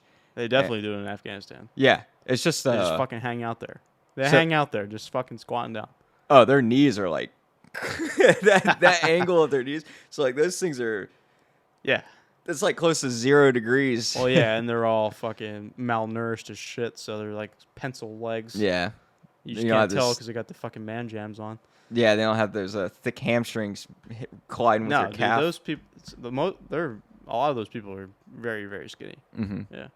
So maybe that's the if that's comfortable, like in the wild, basically. That's kind of like it's kind of wild over there. I think maybe it is comfortable. It's not a bad. It's not a bad position. So it's got to be bad on your knees though. I think. So if we can do that with no support at all, mm-hmm. Imagine that position but with support. Yeah. Like in a chair. Like is that how we should be sitting? But we don't do that for a long period of time. Like when you're sitting, you're in the squat position for hours on end at your desk. Oh, that'd be ridiculous. that probably wouldn't be good for you. No. I don't think it's just we're not made to sit down. No. Like how we do today. Yeah, no. You just need it's meant for taking a rest break. That's what it was designed for. Not an 8-hour workday. Yeah. So any other time you should be standing. Standing for 8 hours is very, very difficult. You're gonna do the standing desk with the padded fucking floor mat. Oh yeah, we had that all the time. Getting one of those babies. Yeah, I'm dead serious. I'm dead serious about it. Yep. The amount that you can alleviate just by standing is pretty substantial. Oh, this hip rotation, number one. That's the number one thing right there. Yeah. No, I definitely have that going on. Yeah. Yeah, your ass is sticking out. You're you're just all fucked up. You need to tilt it. Mm-hmm. One thing you can do is it's good for your stretching your lower back. Cause I like to lay down on my bed and then just It's a yoga thing, I'm sure. You just roll back and then grab your legs and pull them to your chest Oh, on your back. yeah, like a happy baby. Yeah, that's good for your lower back. Because your back is kind of like arched, and then you start curling the lower part. Yeah. I like the spinal twists. You like lay flat on your back and then you kick your right leg over. Crack your back. I don't really get any back cracks, but I like the good twist. You get some Yeah. good release in your lower back. Yeah, it feels good too when you hang. Yeah. You Yeah, like, do those. Yep. definitely engage your muscles because you're basically picking up one side of your body, kind of and twisting it. Right. Yeah. I wouldn't mind going to a chiropractor. Have you been? I've never been. I didn't go to one. I had chiropractic adjustments done on me after I broke my collarbone. Oh, okay. And it actually fixed me pretty Yep. good because I was like crunched over. There's a lot of Like that. there's a lot of woo woo shit with. I learned that word from Joe Rogan. Woo woo. Yeah. Yeah. There's a lot of woo woo shit with chiropractic work. I think it actually has a value to it. No, there is, but there's some I parts. take it too far. There's some practices within chiropractic practice that is kind of like, yeah, this is a little bit of black magic. Oh yeah. Pseudoscience. Well, that's what I think about. I've always thought that about acupuncture. Oh yeah, I don't know Oh, about no. that. I think I've never done acupuncture, but I feel like that. Apparently, it has a thing. You know what some black magic voodoo shit is the foot stuff, the foot reflexology. You know what I'm talking about? Mm-mm. You never heard of that? What the hell is that? That sounds Foot- like a fetish thing. It's foot reflex. It's the idea that like all the nerves in your feet and in your footbed and your toes and shit, it has like, it's like a mix of acupuncture and like massage. But if you take your foot and you put like pressure on like the socket of like your big toe, then all of a sudden like your neck's gonna feel better or some fucking shit like that. I'm dead serious. That's what they think. Wow. That's what they say. Like, or like you get some pressure in like the heel of your foot, then your hips feel better, or like you get rid of a headache by fucking doing some other shit to your foot somehow. And it's I'm because dead your serious. nerves. Yeah, it's all about I think it's all about the nerves. Yeah. I don't know about. I'm dead serious. That's what they're. I can't foot imagine reflexology. Sounds like some black magic shit, doesn't it? That kind of it does. Like, why would we have all those important nerves in our feet where they're super vulnerable place? Yeah, but think about the body to earth connection. Yeah, I get like Because I mean, think about especially driving, like professional drivers or even runners, like, hardcore runners. That feeling, that ground feeling is huge. yeah Huge. the When you're- feeling. Yeah, I think You get so much. I mean, I think there's a lot more that goes into your brain. Your brain is picking up on that feeling than you probably pick up on like face value. I think like you feel all these bumps and the curve maybe, and the pressure and the Yeah, but you're There's a talking lot. about like feeling stuff, which I think it's like well, you need nerves to feel. yeah, but you're saying like there's nerves in your feet that are controlling how different parts of your body feel. I'm not saying this. I'm Yeah, talking about that's foot what they're saying. reflexology. Yeah. Yeah, I get the nerve thing. Yeah, there's a ton of nerves in your hands and feet because that's our Your feeling primary tools. impacts. Yeah. Like we have to have, but I don't think there's past like super acute feeling nerves. Uh-huh. I don't know about there being nerves that is gonna trigger a release in your hip because you fucking stomp on a nail in a certain way. No, or some I shit. agree with you. I agree. That's in your head. That's in your brain, It's probably. it's like a pseudoscience. What is that called? The effect? The effect? Not you know that word? What's that? There's a word. Placebo. Placebo effect. Yeah. Thank you. Great job. Yeah. Yeah. That's nothing. Go on. You can find plenty of videos on YouTube. There's this video of. Oh man, there's this video of this person. They were putting a half dome over your head made out of metal. It was like a helmet, and they would smack it with a mallet and be like, "Doom!" for the sound. Yeah, for the sound. Sound bath. Have you ever heard of sound baths? No. Yeah, it's that. It's that? Well, I don't know about the whole dome metal thing, but the sound baths, it's like a meditation thing. And there's some other shit where they were I don't even know how to explain this. They were testing the flexibility of somebody, and they were like putting different things on them and then saying that was helping their strength and flexibility. It's so the same hard to idea. explain. We've joked about this at work a couple of times. It was big with it was huge in baseball like 15 years ago. The metal bead necklaces and shit like that, or the improves your fucking balance. wristband. Yeah, it's like stupid put shit. this copper wristband on and you can fucking throw your fastball 10 more miles. It's like, what the fuck? Those things were expensive. I know. too. It's got to be a hundreds huge of ripoff. dollars. It's got to be a huge ripoff. It's like the same. I don't know about the science about this, but they sell socks. They sell those like compression socks with like copper in them and shit like that, and it's supposed to be like the conduciveness of the copper on your skin and all this fucking, I don't know.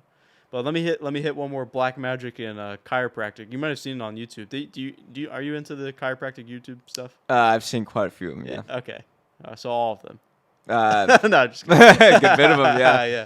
Have you seen the one where they have like the fucking it looks like a what are those uranium, what is the radioactive fucking scale, the readers. It reads rads. Yeah. Do you know what's the name of those things? It's oh man, Stenometer. I don't know. One of the I was gonna say a seismometer. That's definitely that's earthquakes. Yeah.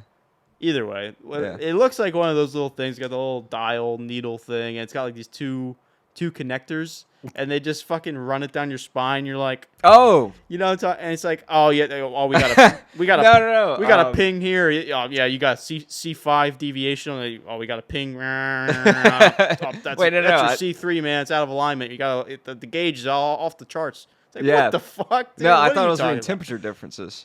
Nah, no way. No, I think it's reading temperature differences. That needle will not move that much.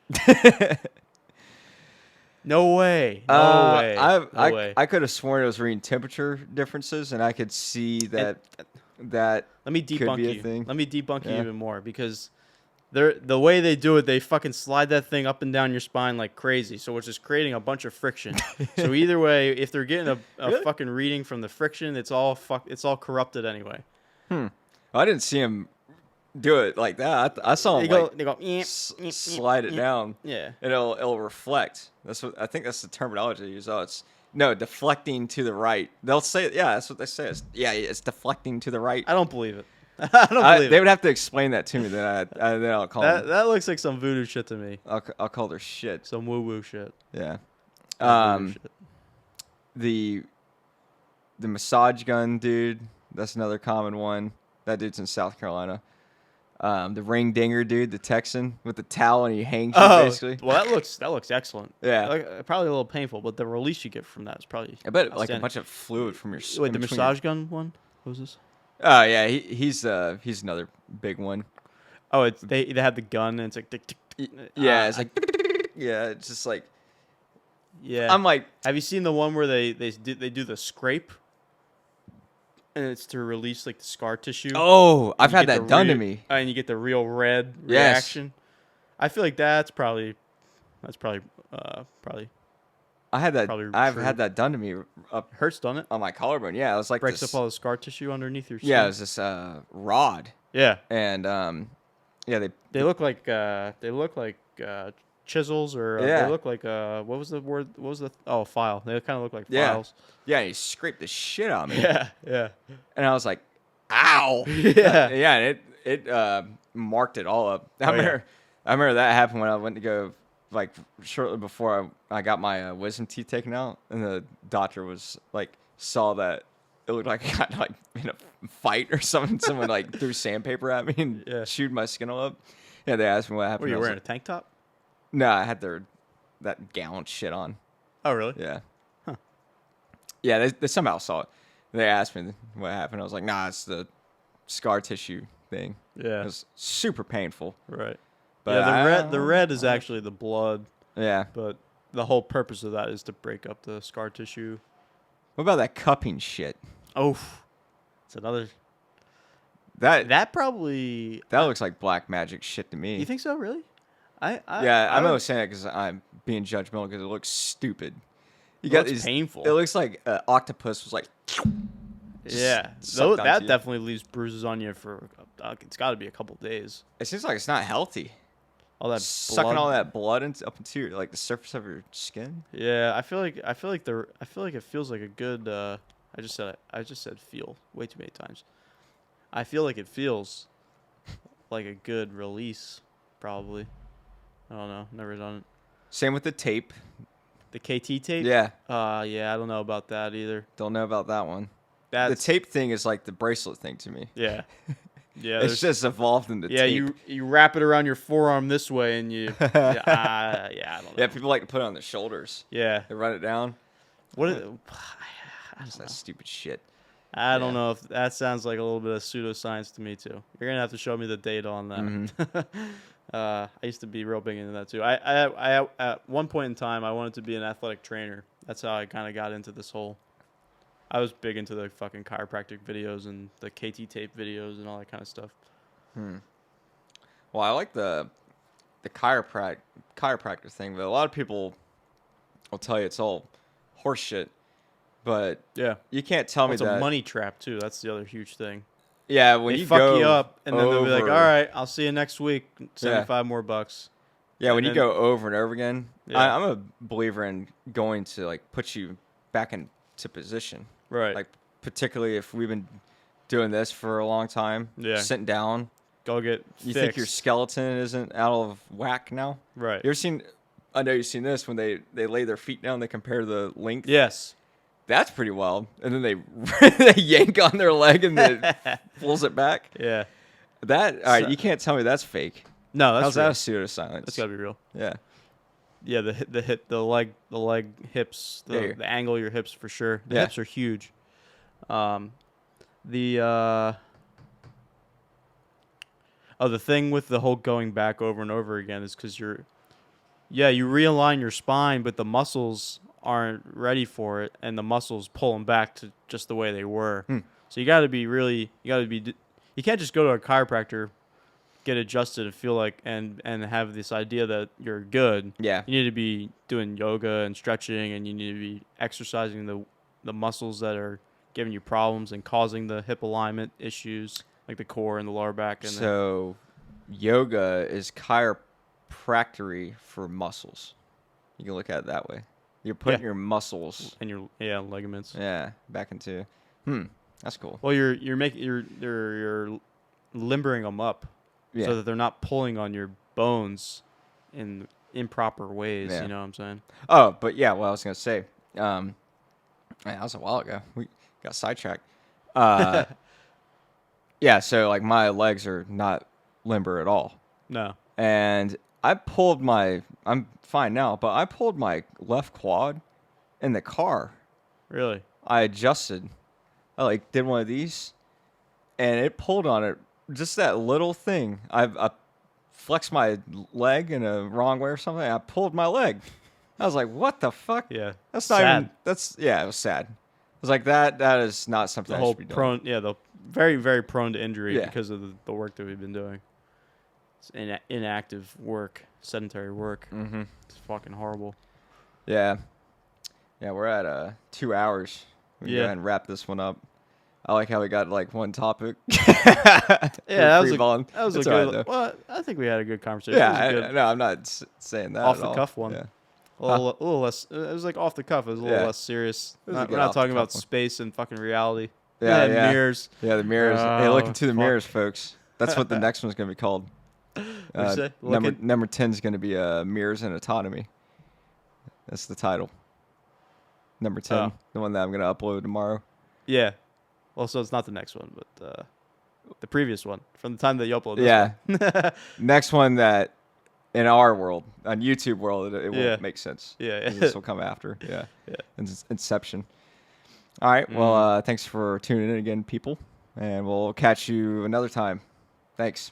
You got your the original guest, the original co-host, or whatever you want to call him, Oh yeah, next week. Yeah. coming up. yeah. If you guys missed him, I finally took his offer. I'm gonna let him back on. Yeah. Yeah. I didn't make the cut. Yeah, I'm actually getting rid of him. Yeah. Yeah, so you'll be seeing him, the original caveman. So yeah, thanks for watching. See ya.